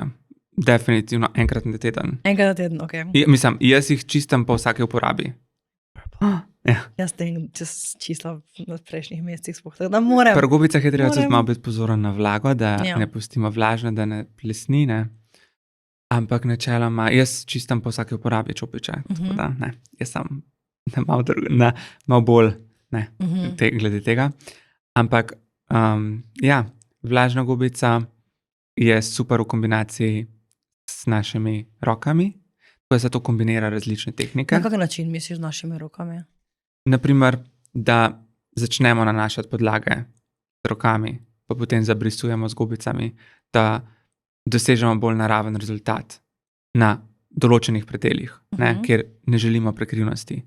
Tako da ja, to so potem tehnike. Kateri produkti bi ti rekel zdaj, lahko poveš recimo parih teh trgovinskih, bolj cenovno ugodnih, pa potem tudi tistih malo dražji rang. Če greva recimo čez neke tvoje favorite, kaj so neki tvoji favoriti, ki bi jih ti recimo ponovno kupil, če tako rečeva? Jaz sem veliko nepogrešljivih izdelkov, ampak bi pa rekel, da jaz itak toliko prejemam teh izdelkov, toliko kupujem že zaradi samih vsebin, da testiram, da lahko podam realno oceno, če se tismo, ki gleda mojo vsebino, da mi je pomembno, da če se odloči za nakup, čeprav jaz velikokrat tudi nimam nič od tega v smislu, kar se tiče nobenega sponzoriranega, nobenega oglasa, da je to, da res deluje. Ampak zdaj tukaj takih produktov, da niti ne vem, Mogoče, kje bi če gremo, začel. mogoče, če gremo recimo na primer, uporabljaš sam primer, pa recimo, kateri se ti zdijo iz teh, lahko poveš, torej malo cenejši, malo dražji, pa greva skozi neke produkte, da mogoče koga usmeriva, kje iskati. Zdaj pri primerih imam iskreno samo 2 produkta, ki sta oba dva drugerijska. Velikokrat se zgodi, da imam samo produkte, ki so z drugerijski. In eden izmed njih je od Makeup Academyja, Jelly Primer, drug je pa od Elfa, Power Grip Primer, če se ne motim.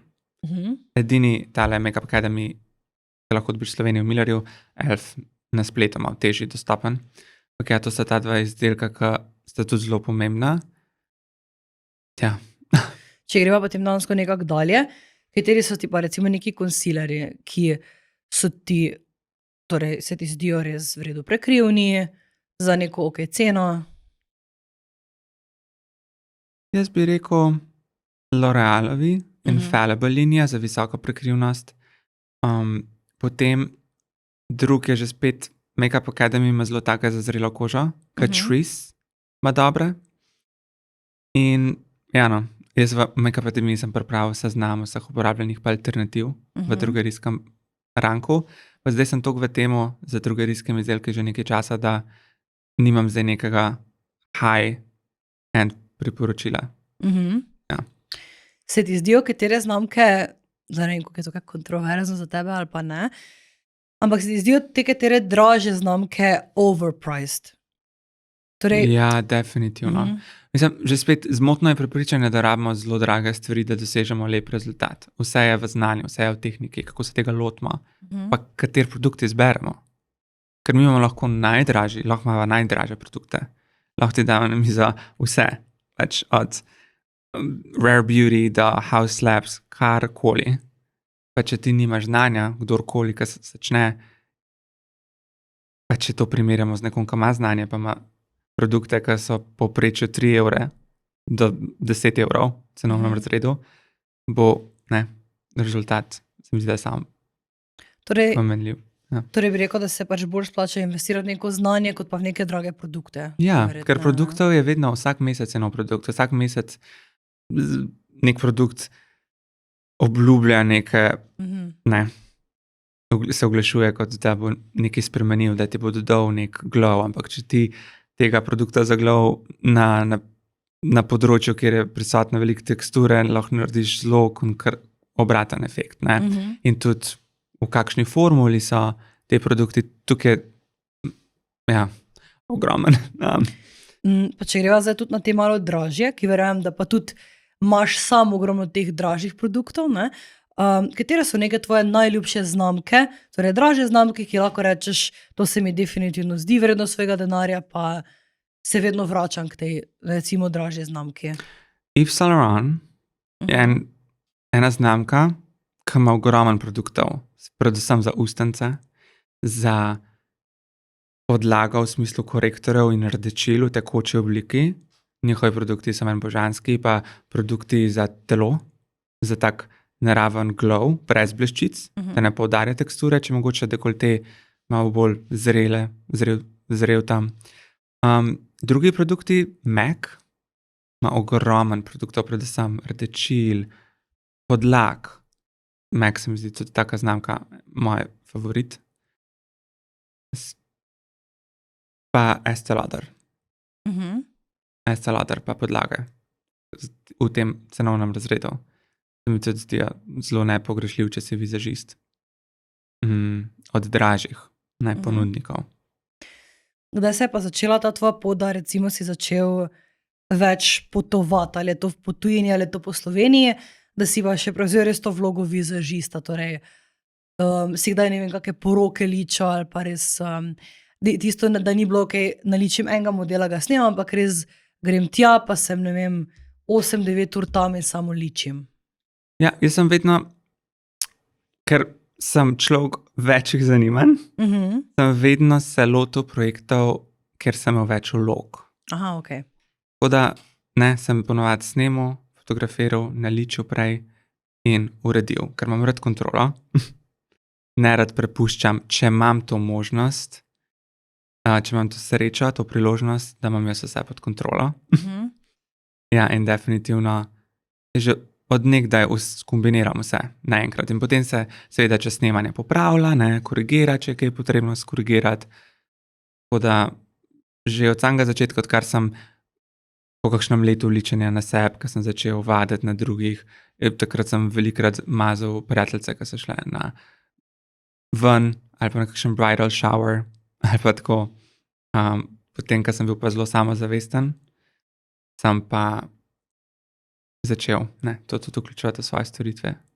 Torej si vedno rad vzel, oziroma si imel rad, da so pri tebi vzeli neki celi paket. Ja. To sigurno, mislim, me definitivno zanima, verjamem, za koga drugega. Si kdaj štel, koliko nekih, vsaj približno make-up kosov ima doma nek make-up artist, ki se pač res tem ukvarja? Ker to je verjetno ogromno in kam sploh daš to vse? Mislim, to je zdaj tako za nekoga, ki ima samo neko rdečilo ali pa šminko, ko jo uporablja za rdečilo, se mogoče zdi bizarno, ampak smo definitivno več kot 900 kosov, naprimer samo produktov za ustnice. Ali pa podlakman tudi ogromen. Mora biti vsi vtenki, vsaka znamka, vsake linije produkta. Tako se ti pol ne zgodi, da za nekoga polno nimaš. komodo ličil, polno kovček ličil za stranke. Nam lahko slikaš to, mogoče da damo na video, Ja, bom slikaj priskrbel. to kolekcijo svojo, da vidimo, koliko je tega. Bom priskrbel. In to sem se že preprašal, ampak nisem bolj zaznamozala, kaj si mi točno odgovoril. Koliko kosov bi rekel pa, da mogoče vržeš stran? Ker tako kot vemo, tako kot ima hrana, ima tudi make-up nek svoj rok, ne? Ja, definitivno. Koliko kosov bi rekel, da poprečju vržeš stran na, ne vem, mesečni bazi? Nič resnično ne vržem stran, vedno podarim tistmu, ki si želi. Torej preden ali pa preteče rok. ja, potrebuje, ja. Ker kaj seveda dobim ogromen izdelkov, tudi kupam ogromen izdelkov, ki jih samo testiram za vsebino, oziroma imam neko obdobje nošenja, da testiram. Aha, ok. Potem pa, če mi ta produkt ni všeč, ali pa če vem, da imam veliko podobnih produktov, ki se odrežejo malo boljše ali pa na enak način, vem, da jaz tega ne potrebujem hraniti oziroma čakati, da se mu preteče rok, potem podarim sestri. Ona z veseljem vzame karkoli in podarim, ali pa kjerkoli prijateljci. Pa imaš kak projekt mogoče v glavi, ali pa si kdaj delal kak projekt, ki ga zdaj ne bi še enkrat vzel, ali pa si dobil da kako ponudbo, ko si jo zavrnil, ker ti ne vem, ni rezoniralo ali pa kaj takega? Ja, definitivno. Največkrat me je to tepel, ker nisem poslušal svojega prvega instinkta glede ljudi. Ne? In potem sem se ogromno naučil. Lahko poveš kaj več? Ne. Ne? Ok. Jaz se zelo rad fokusiram na lepe stvari in tudi te slabe izkušnje so lepe zadeve, ker sem pridobil to znanje in perspektivo in sem zaradi tega mogoče malo bolj previden, malo bolj pazljiv, ampak ne bi pa rad se fokusiral na take stvari. Veš mogoče bolj kot kak nasvet ali pa veš, mogoče opozorilo tudi drugim mladim ustvarjalcem, fotografom, videografom, make-up artistom, mogoče pred čim naj bodo pozorni na tej sceni, ne? Ker jaz vem, jaz lahko dam nek nasvet kot mogoče influencer, ampak ne morem pa dati kot vizažist ali pa kot to, tega tu me bolj zanima, na kaj misliš, da morajo biti pozorni? Se mi zdi, da tako kot v najnem svetu in v tvojemu poklicu, vplivneža, je treba vse odnose se na koncu dneva skozi izkušnje najbolj odnese, da so profesionalni odnosi, da se te linije ne zabrisujejo med prijateljstvi. Če je neki profesionalni odnos, da se to ne zabriše s prijateljstvom, ker velikokrat se mogoče se ne konča fajn ali pa niso potem te meje korektnosti se pa potem čez čas zabrišejo in se potem odvrednot tvoje delo in ne, tako v tem smislu. Torej si imel problem s tem postavljanjem cen dansko, da si je. Oziroma, ja, da je šlo mogoče potem v prijateljstvo. Ja. To nikoli ne bi več, da je to striktno ločeno. Da si imel pol, ne vem, neke težave s kakimi izkoriščanjem, verjetno, ali pa kaj takega. Ja, sem zdaj to čisto tako pogosto. Kako dolgo si pa rabo, da si sploh postavil neko svojo ceno, da si videl na trgu, kje se gibaš in kako si sploh postavil ceno? Torej si primerjal s kakimi drugimi, tu se mi tudi zdi, da zna biti med, koliko jaz vem, za med influencerji, včasih kar tak zna biti. Sicer sem se tu recimo ful naučila, da mi trenutno ni panike, rečej, daj mi nek nasvet, koliko bi si ti postavil tu pa tu ceno, ne? Ker to vemo vsi, da to ni tako, da ti priješ v trgovino, pa ti veš, koliko je Milka čokolada, ne? Ampak da ti si lahko postaviš za video produkcijo plus to pa to ceno jurja, lahko pa si daš 100 evrov, lahko pa si daš 10 jurjev. Ti si sam postavljaš ceno, ne? In kako si bolj od tega prišel, da si to ceno postavil? Ja, jaz prijem sem za to začel oglaševati in se s tem potem, ker šel tam bolj resen preskok, sem šel to zelo zavestno. Jaz sem se zavedal mojih veščin, ki jih ponudim že na slovenskem trgu, ki so zelo redke tudi v ameriškem, kar me tudi tam dodal to dodano vrednost. Čekaj, nisem točno razumela, kaj ti je dodalo? Veščine, ki niso pogoste. Pogoste, ok, razumem. In tudi zelo zavestno sem vedel, kakšno opremo imam, s čim snemam, kakšne luči imam, že ceno tega in investicij tega. Že na podlagi tega lahko ustrezno primerjaš. Hkrati pa tudi, da imaš nek tako imenovan leverage v angleščini, da veš, kaj imaš samo ti. Ne? In potem na podlagi tega lahko ti se ovrednotiš na taki ceni, kakor si prepričan, da si zaslužiš, oziroma ne, da lahko to na tem nivoju naprej storitev upravljaš oziroma oddajaš, kakorkoli. Si imel kdaj težave z kakšnim neplačevanjem? Ja. Predvsem na začetku. To je zapravo žalostno, da si rekel tak, veš, to je nekaj res pogostega. Ja, predvsem na začetku, ko si še naivan, ko si mlad, da so potem starejši ljudje, pa se potem naučiš, da če človek je starejši, ne pomeni, da je bolj zrel ali pa da je zrel nasploh, ali pa da zaradi tega, ker je človek samo starejši, da je dober človek, da ima dobre namene, da ima korektne namene. Ja, se pa naučiš takih stvari, ja. In kako si potem preprečil, da se bi to dogajalo? Samo zelo pazljivo, zelo na distanci iti v delo, ne? Že spet tukaj, da ne gre v preveč prijateljsko ali pa prehiter v prijateljsko ali pa nasploh prijateljski odnos, da pa to se kar naučiš. Ja, jaz sem mogoče malo dalj časa rabo.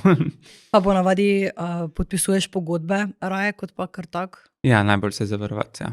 Z nekom, ki ima že neko, če je to nek reden naročnik, ne, potem za kakšne nadaljne projekte je že neko zaupanje vzpostavljeno, ampak v vsakem primeru je najbolj staviti na papir, kakor na zaupanje, pa na upanje, da bo človek korektno odreagiral, ali pa da je ta človek dober, ker je lahko tudi čez leta to prepričanje porušeno. Ne? In s katerimi recimo brendi trenutno zdaj sodeluješ na nek dolgi rok, torej bi lahko rekli, da si ambasador ali pa nek reden promotor? Trenutno že nekaj konstantno je Yves Saint Laurent z takih brendov, za dogodke, za produkte. Potem pa že spet ogromno je tudi ponudb, ampak že par let jaz tudi veliko nisem sprejemal ponudb. Aha, ok, kako to? Ja, zaradi tega, ker moj primarni priliv je bil vedno videografija, fotografija. Aha, ok. Ne? In sem imel to ozadje neko zavetje, da ne rabim zdaj delati nekih stvari, ki jih ne bom želel, ali pa na kratek rok je nek hitrejši zaslužek, pa večji zaslužek, pa lažji zaslužek, ne? ampak na dolgi rok pa potem zgubiš zaupanje sledilca ali pa onega, ki ti pač strank, kogarkoli, ki priporočaš, ne. Ja, ker se mi zdi, recimo pri make-upu ti težko nekje podpišeš ekskluzivo, recimo, ne? Ja. Ker je toliko različnih produktov. Kar recimo, če pogledava, mogoče celo včasih smešno, smo zdaj pogovarjali z eno kolegico, ko pa je ful v tem skincareu, ne? In smo se pogovarjali, da ti ne moreš skincareu podpisati ekskluzive. Veš, zelo težko. Medtem ko pri nekih športnih znamkah, tam pa ti moraš podpisovati, vsaj v večini primerov, ekskluzive, ne? In potem jaz mislim, pa dobro, lahko nekdo reče, da ne vem, mu je 10 kremic v redu, zakaj pol je tu v športnem svetu ta katastrofalno, da bi ti zdaj rekel za trojne pajkice, za različnih znam, da so tebi v redu, če so recimo ti, ne? To mi je smešno, kako imamo te dvojne standarde, ne? Ker pač nek make-up artist ne more zdaj reči, ja, ne more zdaj biti sam, ja, meni pa so sam make-ove šminke v redu, ja, če pa so ti lahko, ne vem, te pa te tudi super, pa ti je lahko, ne vem, en Essence Gloss tudi super, ne? To mi je ravno to, zaradi tega, ker se mi zdi, da je to že spet neka od kjerkoli poklica odgovornost, da ti razširjaš svoje izkušnje, da razširjaš znanje, da se izobražuješ, da izboljšuješ svoje veščine in pridobivaš nove veščine, je to, se mi zdi, ful pomemben. In ne moreš se potem omejiti, sploh v takih smereh poklicev. Je lahko hkrati veliko stvari odličnih, lahko je veliko stvari shit, lahko je pa lahko prevladuje, ampak formule in tudi v modni industriji, materiali in vse se pač prihajajo nove, treba stesirati, če želiš biti v koraku s časom, da lahko uslišaš vse ciljne skupine in vse publike, vseh starosti, ne da samo, da se fokusiraš na eno smer. Ja. To se mi zdi tudi, recimo, si rekel, da si ogromno stvari zavrnil, ker si torej hotel, tako se točno rekel, da ti ljudje zaupajo, ne? Kaj točno si s tem mislil? Da recimo nečesa nisi sprejel, ker si mislil, da ti kdo več ne bo zaupal. Na kak način misliš? Ne, v bistvu, da, če nekdo se odloči, da, ker je pogledal tvoj video, tvojo vsebino, ker si ti nekaj promoviral in kar ti zagovarjaš, da grem jaz to zelo odgovorno in zelo premišljeno, da prej testiraš stvari, da si ti prepričan, da je to res super produkt, pa ne mogoče samo za tvoj tip kože, pa tudi na prijateljci, mami, sestri, komorkoli. In da, ko gre človek v trgovino, ko on pogleda na zaslonu doma video in on se odloči, da bo uporabil svojo energijo, ker je Felix ali pa Urša priporočila ta ali pa ta izdelek, da ko zaprav svoj denar, ki ga je prislužil z delom, ki je dal ogromen čas in energije, da je to ovrednoten, da ti potrdiš to izbiro. Zdaj, da ne mora biti zdaj za vsakega produkt super, ampak s tem namenom v te stvari iti, se mi pa zdi meni zelo pomemben, ne. Si kdaj, ko si bil mogoče mlajši, bolj naivn ali pa ko nisi razmišljal, tako zdaj razmišljaš, pokazal kak produkt, ki ti ni bil najboljši ali pa ki nisi pretestiral, pa si vedel, da mogoče v redu zgleda samo zato, ker ga ti znaš uporabiti za nekoga, ki mogoče nima toliko znanja, pa lahko tako izpade katastrofalno, recimo. Ja, to je že spet, gledaj, zdaj pri znanju. Pa takrat, ko sem jaz začel dobivati ponudbe, jaz sem bil navdušen nad vsakim stvarjo, ker je bilo to nekaj novega, to je bilo neko novo spoznanstvo, to je bilo, že meni bilo samo čas, da sem dobil to takrat, meni je bilo to wow, meni je bilo to I made it momenti, ne. Free stuff, ja. Give me more. In jaz sem itak začel s kreativnimi make-upi, poslikavami, z zelo barvitimi senčili, ki je bilo zelo popularen to obdobje v letu 2016, 2018, 2019. King Kylie era. Ja. In takrat sem jaz pač I made every product work, ne. In jaz sem takrat zagovarjal uporabo, kako ga jaz uporabljam. Tako da bi se prav nekaj zlagal, ne. Definitivno pa, če ima kdo od tvojih kolegov ali pa znancev nek produkt ali pa ima neko podjetje, že ti to sam po sebi dojemaš zelo bolj subjektivno in potem ti je že avtomatsko tudi zaradi teh stvari všeč, zaradi teh faktorjev, ampak načeloma pa ne, mislim, ker se je to se začel in ta pot z ličenjem v nekem obdobju, ko sem jaz že zelo zavestil, kako želim živeti življenje in kakšne, da hočem imeti dobre namene. Ja. Pa bi rekel, da moraš tudi ti biti influencer, če si želiš nekaj narediti, ne? Ker se tako kot vsi vemo, rabiš se dati out there, če želiš neko prepoznavnost, pa če želiš neke stranke. In kako ti gledaš na to? Ti je cool, da te imajo za influencerja, ali ti kdaj mogoče to zniža neko vrednost? Razumeš vprašanje? Ja, okay. Mislim, meni to čisto vse. Okay. Ker jaz sebe dojemam, tako kot smo vsi, smo se tako različni, tako večplastni, imamo vsi različne hobije, interese, ene pokažemo na internetu, ene ne.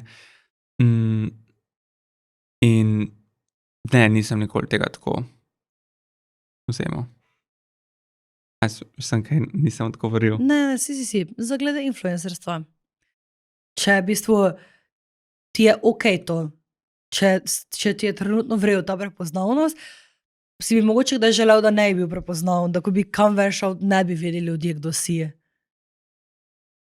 Jaz smatram sebe kot, da sem postal prepoznaven, verjamem, da mogoče nekdo na hitrico reče, sam make-up da je gora, ne, ampak jaz pa dojemam kot pač umetnost, ne, to je samo neka veja umetnosti. In jaz sebe dojemam kot, če me kdo če me kdo pozna kakorkoli, da me dojame kot nek umetnik ličenja, samo da slikam po obrazu, ne. In pa me tudi ta namen, da sem mogoče prepoznaven po umetniških videih ali pa po teh poslikavah, me nič ne motno. Ko so zdaj že pri tem, je to na koncu delo z ljudmi. Ne? In preden se mi zdi, da si ti ustvariš neko profesionalno ime, te lahko tudi ljudje, stranke, rekla, izkoriščajo, pa včasih malo tak, nimajo najlepše. Tu verjamem, da si imel sigurno kakšne malo bolj negativne izkušnje. Me zanima, če imaš v glavi kako izkušnjo ali pa kako stranko, se ne rajši imensko, ampak ko se ti nisi najboljše počutil kot make-up artist. Kot samo make-up artist? Ali kot še karkoli drugega? Ja, da vas reči make-up artist, pa mogoče gremo potem še na video. Mislim, tako da bi se prav neprijetno počutil, sem zdaj prav spomniti. Nimam zdaj nekega zelo vtisa, ker že spet sem bolj delal z nekom, ki je zelo v umetniškem svetu, ali je to pevska, ali je to kakršnakoli druga kariera. In se mi zdi, da smo bili vedno na dosti podobni valovni. Tako da zdaj nekaj, da bi izrazito, verjetno, če bi bilo kaj izrazito negativnega, bi se zdaj le spomnil. Ja. Kaj pa glede videoprodukcije? Ja, na začetku definitivno so bili kiksi, kar je del pač rasti, ne. Ko sem bil še mlad, v srednji šoli šprico, pa ko sem šel kaj narediti, pa sem kdaj rekel, ja, da znam to posnet, pa v bistvu nisem imel pojma, pa sem rekel, bom se že znajdel, ne. Sem sam sebe vrgel pač v situacijo. Je bilo pa kdaj, ja, sem se vštel, ne. Ampak velikrat sem pa pač splaval, ne, mi je pa tudi uspel potem to, kar sem, čeprav takrat, če nisem znal dostaviti. Ja, to so vse izkušnje. Ja. Pa da greva zdaj na malo manj lušno stran, si tudi prej omenil smrt očeta in si rekel, da je tudi to bil en sprožilec. Pa me zanima, kako si to takrat predelal, ker se mi zdi, da pač te izgube, to je recimo en izmed mojih največjih strahov, ne, ker vse se mi zdi, da se lahko uredi, ti si lahko broke, pa lahko to zrihtaš. Lahko si, ne vem, vse lahko nekako popraviš. Tu pa ne moreš tega reversati, ne. To se je zgodilo in moraš to sprejeti. In kako si se s tem soočil? Ja, definitivno na začetku sem našel že spet uteho v ličenju, zato sem jaz ure in ure v svojem doma, ko sem naredil studio zapravo, samo ličil, snemal, ker sem pred tem bežal pred občutki na začetku. Že sami vzorci so bili, ne, ali motnje hranjenja, ali zelo sem se obsesivno fokusiral na ustvarjanje, sicer ne, zelo pozitivno, vse neka veja, ampak po drugi strani pa pač vedno sem nekako bežal pred občutki in je nekaj, še 2 leti kar trajalo obdobje, ker se nisem soočil s tem, predvsem prvo leto, potem je pa za mano prišlo. Me je pa veliko bolj zadel, kot če bi se zdaj soočil s tem znanjem, ki ga imam zdaj, da bi si moral samo dovoliti čutiti stvari. Ne. Jaz sem pa že po naravi rad kontroliram, imam rad kontrolo, ampak pri stvareh, ki so čustva, sem se naučil malo taki bolj pulzivni poti, da ni to, klepati ni to fajn, definitivno ne. In kako je bolj to prišlo za tabo? Se spomniš tega obdobja? Kako se je takrat to začelo, da si videl, da nekaj ni okej? Ja, definitivno z paničnimi napadi, Aha, okej. tesnobo, bolj to, ja. In kako je recimo izgledal tvoj prvi panični napad? Se spomniš tega momenta ali imaš blackout? Ja, definitivno je bilo neznano, neprijetno, pač katastrofa. Me lahko pelješ v tisti moment?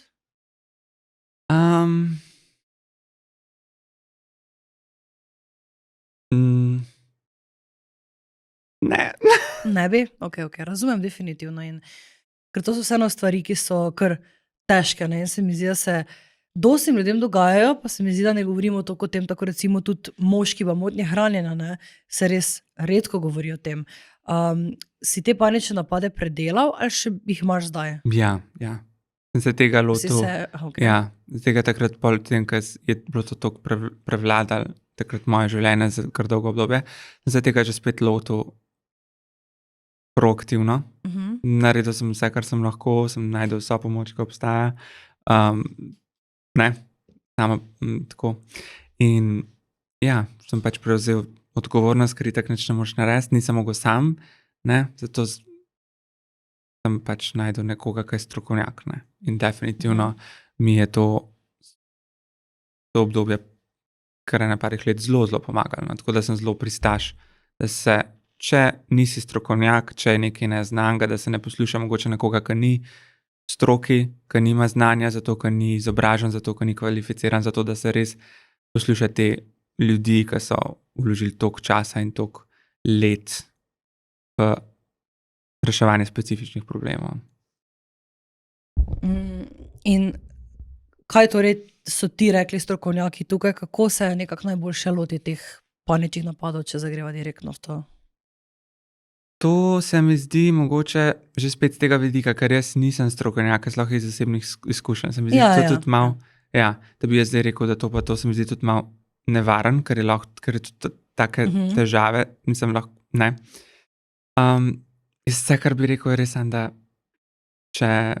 da itak najdeš pomoč pri bližnjih, ne, če lahko sam, drugače pa pač nekomu, ki je usposobljen za to, pa strokovnjak. A je to, ne. In kaj recimo si ti začel delati, da si se teh paničnih napadov znebil, če zadeliš tu neko svojo izkušnjo? Definitivno se izpostaviti težavam, ki te mogoče, oziroma tesnobi jo te prepustiti.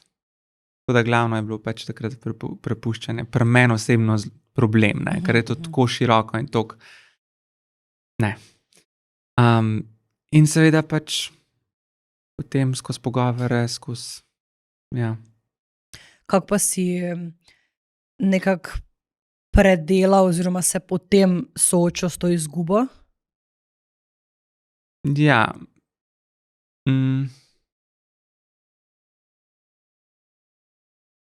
Nekako, kakor je bilo vse to zelo neprijetno in grozno in ne, life se ti spremeni, tvoja normalnost ni več enaka, ne. Je bilo zelo pač težko predelati. Se mi zdi, da neki del vedno je v tebi. Vedno ta teža je, ampak ta teža čez leta, če se soočiš s tem, postaja samo lažja, ne. Itak vedno se ujameš v momentu, ko se te čustva preplavijo. Ampak se potem čez čas spomniš najboljših trenutkov, kako si se počutil, pa ja, kaj te je to naučilo, kaj si od tega odnesel. In potem to postane, ampak res čez čas zelo lažje. Mislim, veliko lažje, ampak vedno je pa neki del. In kaj bi rekel, da je neka glavna stvar, ki si se ti naučil iz tega? Da je življenje zelo minljivo, nikoli ne veš, kdaj je tvoj zaključek napisan ali pa ni zapisan, kadar se zgodi. In da je res zame osebno pomembno, da ker je tako minljivo, tako kratko, da se mogoče, če nekdo, ki nima, se mi zdi, da se zelo lahko nekdo poistoveti s tem, če je imel kakšno ali nesrečo, ki je bilo zelo blizu koncu, ali nekoga zelo bližnjo izgubo, da lahko ima to perspektivo, ki jo dobi od tega, koliko je v bistvu minljivo, koliko hitro se lahko zgodi nekaj, koliko hitro se lahko več ni, ali pa nekoga, ki ga imaš najrajši ni več, se čez noč spremeni, en klic, en dogodek, ena nesreča ali pa naravna, karkoli. In največ sem se naučil od tega, največ odnesel, da je treba živeti svoje življenje, kaj zdaj to pomeni. Vedno jaz verjamem, da po dobrih namenih, po pravi poti, moralno pravi poti, in da se res ne ozirati, kaj se drugi mislijo, ampak da res živeti to avtentično, seveda itak, da ne škodiš drugam, ampak pač, da slediš nečemu. Pri meni je bilo to pač nekaj zelo nekonvencionalnega, nekaj zelo nenavadnega, nekaj, kar sem vedel, da bo družbeno, za nekoga samo zaradi moj obstoj, kar s čim se ukvarjam, ali sporno, ali bo pač usprožal neke negativne čustva, ki se bo potem znašali na mene, da bom jaz ta tarča, ampak mi je bolj pomembno, da pač sledim, da sem avtentičen, da to, kar čutim, da počnem. In kdaj si potem recimo ti ugotovil, se spomniš tega, to se verjetno že v otroštvu, da si drugačen tudi z tega vidika, da se ne vidiš z neko žensko kot s partnerko? V bistvu sem ful bežal pred tem, se mi zdi, da je bil eden izmed glavnih razlogov, zakaj sem tudi poleg v osnovni šoli izbaden in tega in kasneje imel nezdrave odnose ali s podobo ali s hrano oziroma z motnjami. Je bil pa eden izmed glavnih razlogov tudi, da sem mi pač bil všeč moški fantje takrat, karkoli, isti spol. Je bil to tudi eden glavnih razlogov, ampak zelo nezavedno, To je potem šele čez leta sem jaz ugotavljal, mogoče bil pa to razlog, pa potem delčki spominov pridejo za tabo, ko se spomniš, to je bilo v bistvu tudi glaven dejavnik, Ko si čutil nekaj pa. Pa si potem verjetno to sam zatiral v glavi ali si pustil? Ja. Zatiral, zato sem pa počel. Pa se spomniš, kdo je mogoče bil prva oseba, ki si mu to zaupal ali pa ji to zaupal, pa se o tem pogovoril? Moja najboljša prijateljica, Nika. Okay. In kakšen je bil takrat odziv? So vsi so vedeli. Kaj? Vsi so vedeli. Okay. Ja, jaz sem bil v zmotnem prepričanju, ker sem sam sebi toliko bežal pred sabo in lagal, da noben ne ve, ampak itak vsi, in že prej v šolah, v srednji šoli, jaz sem bil in v iluziji, da jaz sem toliko sposoben, da lahko prikrijem te stvari, ampak itak, da ne. Ja. In potem, ko si izvedel, da verjetno je očitno, ti je bilo verjetno lažje. Ja, ker sem vedel, itak smo si vedeli. Pa si imel kdaj sploh kako izkušnjo s kako punco ali sploh ne? Ali si poskušal to raziskovati? Dotikanje ustnic, ne. Okay. Sem že takrat vedel, v bistvu z vsakim poskusom sem se poskušal prepričati, da mi bi bilo to mogoče všeč podzavestno, ampak Pa še to je bilo prisotno, takrat alkohol, ker sem mladostnik žuril, Kdaj bi rekel, da si imel, če si imel neko prvo ljubezen? Ali pa zaljubljenost? Iskreno nisem še tega doživel tako še v tem nisi tega pomenu. doživel? Ne, v tem pomenu ne. Okay. In kako gledaš na to, recimo? Jaz se mi zdi tako, kot vse take stvari pač. Mislim, se ti zdi, da si veš, misliš, zakaj še tega nisem doživel, ali pa da ti to želim, ali si tak bo že, ko bo?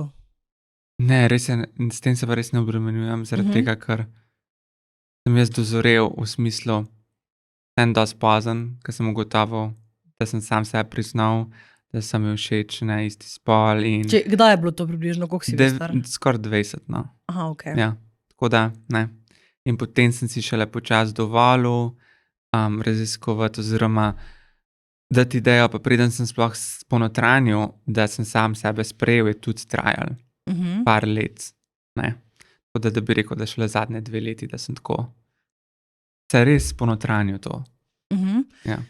In kaj ti je pri tem pomagalo, da si to ponotranjil? Verjetno tudi ta izkušnja z očetom, da si to dovolil, ampak si še kakšne prakse delal, da si sam sebe sprejel? Je definitivno, da sem vztrajal, ko mi je bilo kdaj ali neroden, ali mi je bilo neprijetno, pa sem bil tako, pa sem imel slabši dan, pa ti je kakšen komentar užival na cesti, te je se ful dotaknil, ali si se pa ustrašil, pa si bil tako, I don't want to do this anymore, pač prevelika teža, ne, mogoče besed ali pa tako v takih obdobjih, ko si že tako sem bil bolj občutljiv. Ampak samo sem se mogel izpostaviti v situacije in iti čez to in iti čez neprijetne izkušnje, tudi namenoma. Sem mogel, ne, vsem tudi, če sem vedel, da bom dobil poglede ali pa kakšne opaske ali pa komentarje v živo in na spletu, ampak v živo je vsem malo večja teža, sem vsem rekel, ne, pač to sem jaz, ne, treba pač je vztrajati. Ne bom zdaj zaradi tega, ker zaradi enih izkušenj sam sebe celega svojega življenja prilagodil nekomu, ki ga ne poznam, ki nima nobene vrednosti, ne v mojem življenju, ni ne na mestu s perspektivo in odnosom do mimoidočih na nivoju in vrednotah, ki bi si jaz želel ali pa spoštoval. Si izgubil kakšne prijateljice, prijatelje, ko si začel objavljati? Definitivno, ja. Aha, torej si tudi se s tem. Ja. Okay. Veliko V katerem tega, obdobju je bilo največ tega? Takrat začetki. Ko si začel snemati ali ko si ko sem priznal začel in sebi in izpostavljati. drugim? Okay. Ja, takrat. Vse to je bilo v bistvu v roku enega meseca, ko sem jaz priznal, v bistvu s tem, ko sem objavil, sem tudi priznal drugim, ki prej sploh niso. Kakšnim, ki nisem bil tako blizu vedel, ne. Nisem jaz zdaj to dal. Si bil takrat prizadet, mogoče te odločitev kakih ljudi šokirala? Ja, definitivno te razžalosti, pa prizadene, če je bil to nekdo, ki ti je bil blizu par let ali pa, ne. Tako za vsako kakšno prelomnico. Se mi zdi, da v takih trenutkih in ob najboljših trenutkih v življenju, v največjih uspehih in v najbolj izzivnih trenutkih v življenju vidiš v teh situacijah nekako se posvet luč, kjer odnos Neka naravna selekcija, verjetno. je pravi, kaj je iskreno. Tudi takrat ugotoviš, na koga pomisliš, koga želiš imeti kot oporo ali pa kot nekoga, ki bi želel z njim to praznovati, če je nekaj zelo, na neko stvar, ki je zelo pozitivna ali pa obratno, ne. Pa bi rekel, da lažje nekako sklepaš ženska prijateljstva kot moška prijateljstva? Ja, definitivno, verjetno tako kot ti, ne vem kako imate punce, ampak veliko verjetno tako veliko punc, prav, da moški pa punca, dva samska, ne, glih pa najboljša prijatelja, brez da bi nekdo nekaj želel, ne more biti. Tudi nimam, velikokrat bi lahko bila pač samo prijateljstva, ampak pač nekako se niti ne znajdem v situacijah, ki bi bil z moškimi prijatelji, ker delam z ženskami. Ne, sem tudi v tem svetu. Ampak sem bil definitivno, jaz to ne bi rekel, da se zdaj na spol deli karkoli, tako kot na starost, ne. A je kdo zrel, a je kdo, dober, slabši človek, subjektivno, objektivno, kakršenkoli pomenu besede, se ne deli ne na starost, ne na spol. Ne, tako da. Ne, to ja, ampak sem pa definitivno večinoma žensko primarno prijateljico in imam in potem posledično sem bil za ženskih strani pač ne, razočaran, ne, ampak ja. Kje se zdaj vidiš recimo v naslednjem letu ali v naslednjih 5 letih? Imaš kako vizijo, kakšne cilje ali greš z flowom? Vedno se rad prepustim, ampak se mi zdi, da je zdaj, ko sem Make Up Akademijo začel res en tak projekt, ker sem šel res še toliko bolj zavestno v to, ker hočem res pomagati, ne. Jaz to na ta način lahko pomagam. Na nekomu, ki izvajam storitev, lahko pomagam, da ujamem najboljšo verzijo njih, ne, in z ličili, in svetlobo, in z tako retušo, in z objektivi, pač tukaj enih faktorjev že spet, ne. Ampak to je pa nek način, ki lahko res komorkoli, ki me tudi ne morem v živo ponuditi storitev ali pa nimam časa za učiti. To je to nek tak uvod v še bolj, da grem zavestno v stvari z nekim namenom. Da, ne? In tukaj je namen, pač to hočem pač pomagati, ne? Unim, ki ne znajo ali pa nadgraditi kakorkoli. In da še to vzdržujem, še toliko bolj intuitivno sledim, ne? Hkrati pa itak imamo vsi veliko odgovornosti, vsi imamo veliko obveznosti, vzdrževati rutine. Ne pa rad pa obešam kakšnih takih višjih ciljev na večjih ciljev na velik zvon, ker jaz rad potiho v ozadju delam in potem naglasim, kaj je že uresničen. In potem povem, kako in kaj. Ne? Ja, tako da, to je to, glede tega. Kdaj pa pridejo ven akademija? Že imaš datum? Je že ozunaj. Aha, je že zunaj. Zdaj, Okej, gledajo. No lepo, pa čestitke Če tudi za to. gledate, ja, je že zunaj. Je že zunaj, tega definitivno lahko pogledajo, kje najdejo to. www.makeupacademia.si. Aha, ok, dobro. Me pa zanima, kaj je bilo neko tvoje zaključno sporočilo danes za gledalce in poslušalce? Lahko razmisliš, če moraš razmisliti. Bom res trenutek se vzel. Tikar.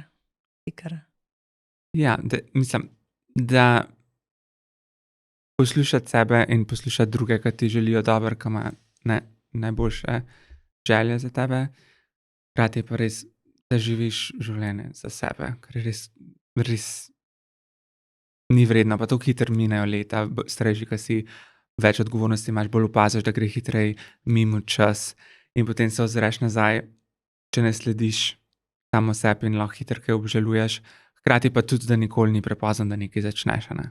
Tako, karkoli, je to bilo kaj, kjerkoli segment življenja, da spremeniš in da imaš ti pač